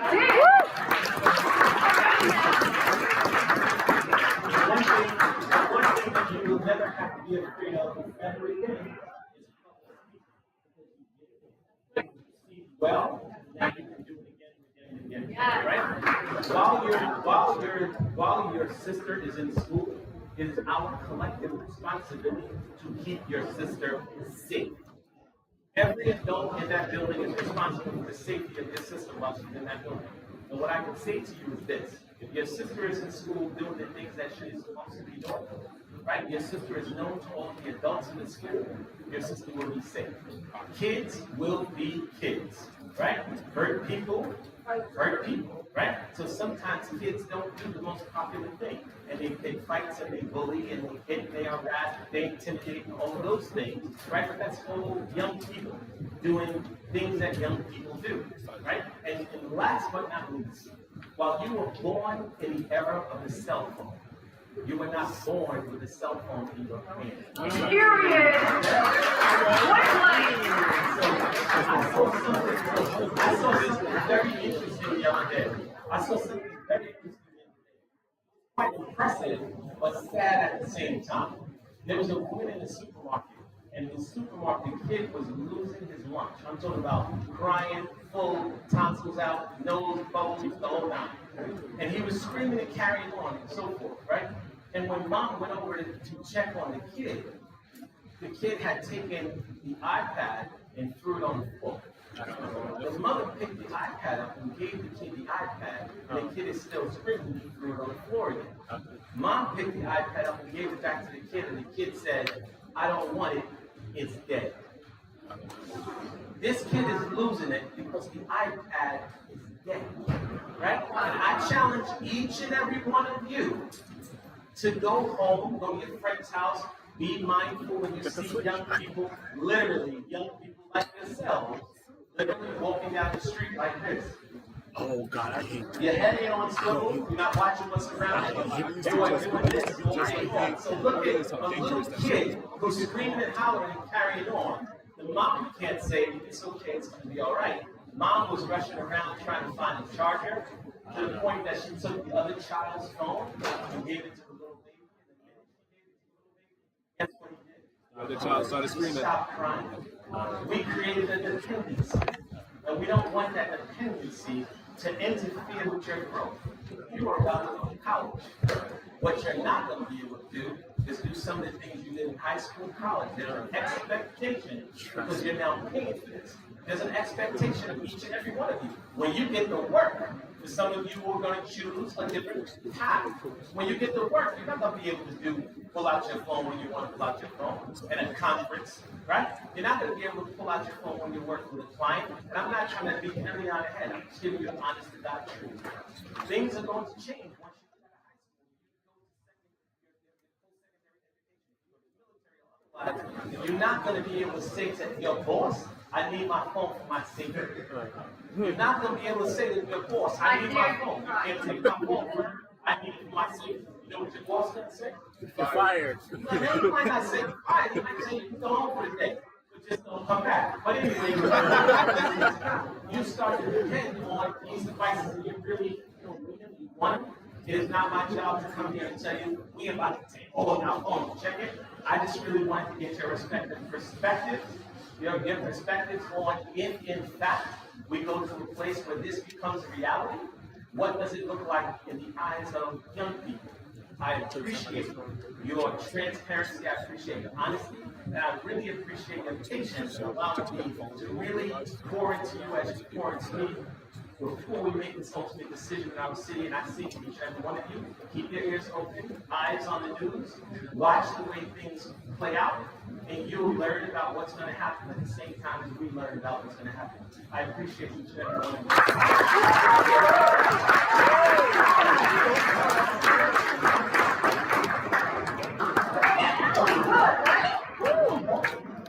What might have just changed the trajectory of whether or not phones are allowed in your school. Because he's at the table making this decision for you. So I don't know if y'all got that, but this is why I feel, though, as you need to see, because I guarantee if you go to school and your phones are no longer allowed, now you're going to be pissed and you're going to want to say something. But you had an opportunity before it became a rule to make your case. And I appreciate every one of you that spoke. Malik's got a career in politics, period. Yes, Malik is around politics. I just want to let you know how fortunate you are. This was a stage, this was a plan. By no means. And I'm sure Commissioner Mark is not going around the city taking surveys for any youth to get their opinion on whether or not this should go through or not. And you are fortunate that you have the opportunity to hear from this level of the DOE to just inform you in addition to asking your opinion on whether or not this would be something that would be acceptable among your peers. So let's just give Commissioner Martha a great I want everybody to stand up for who nothing with the commissioner and Sarah.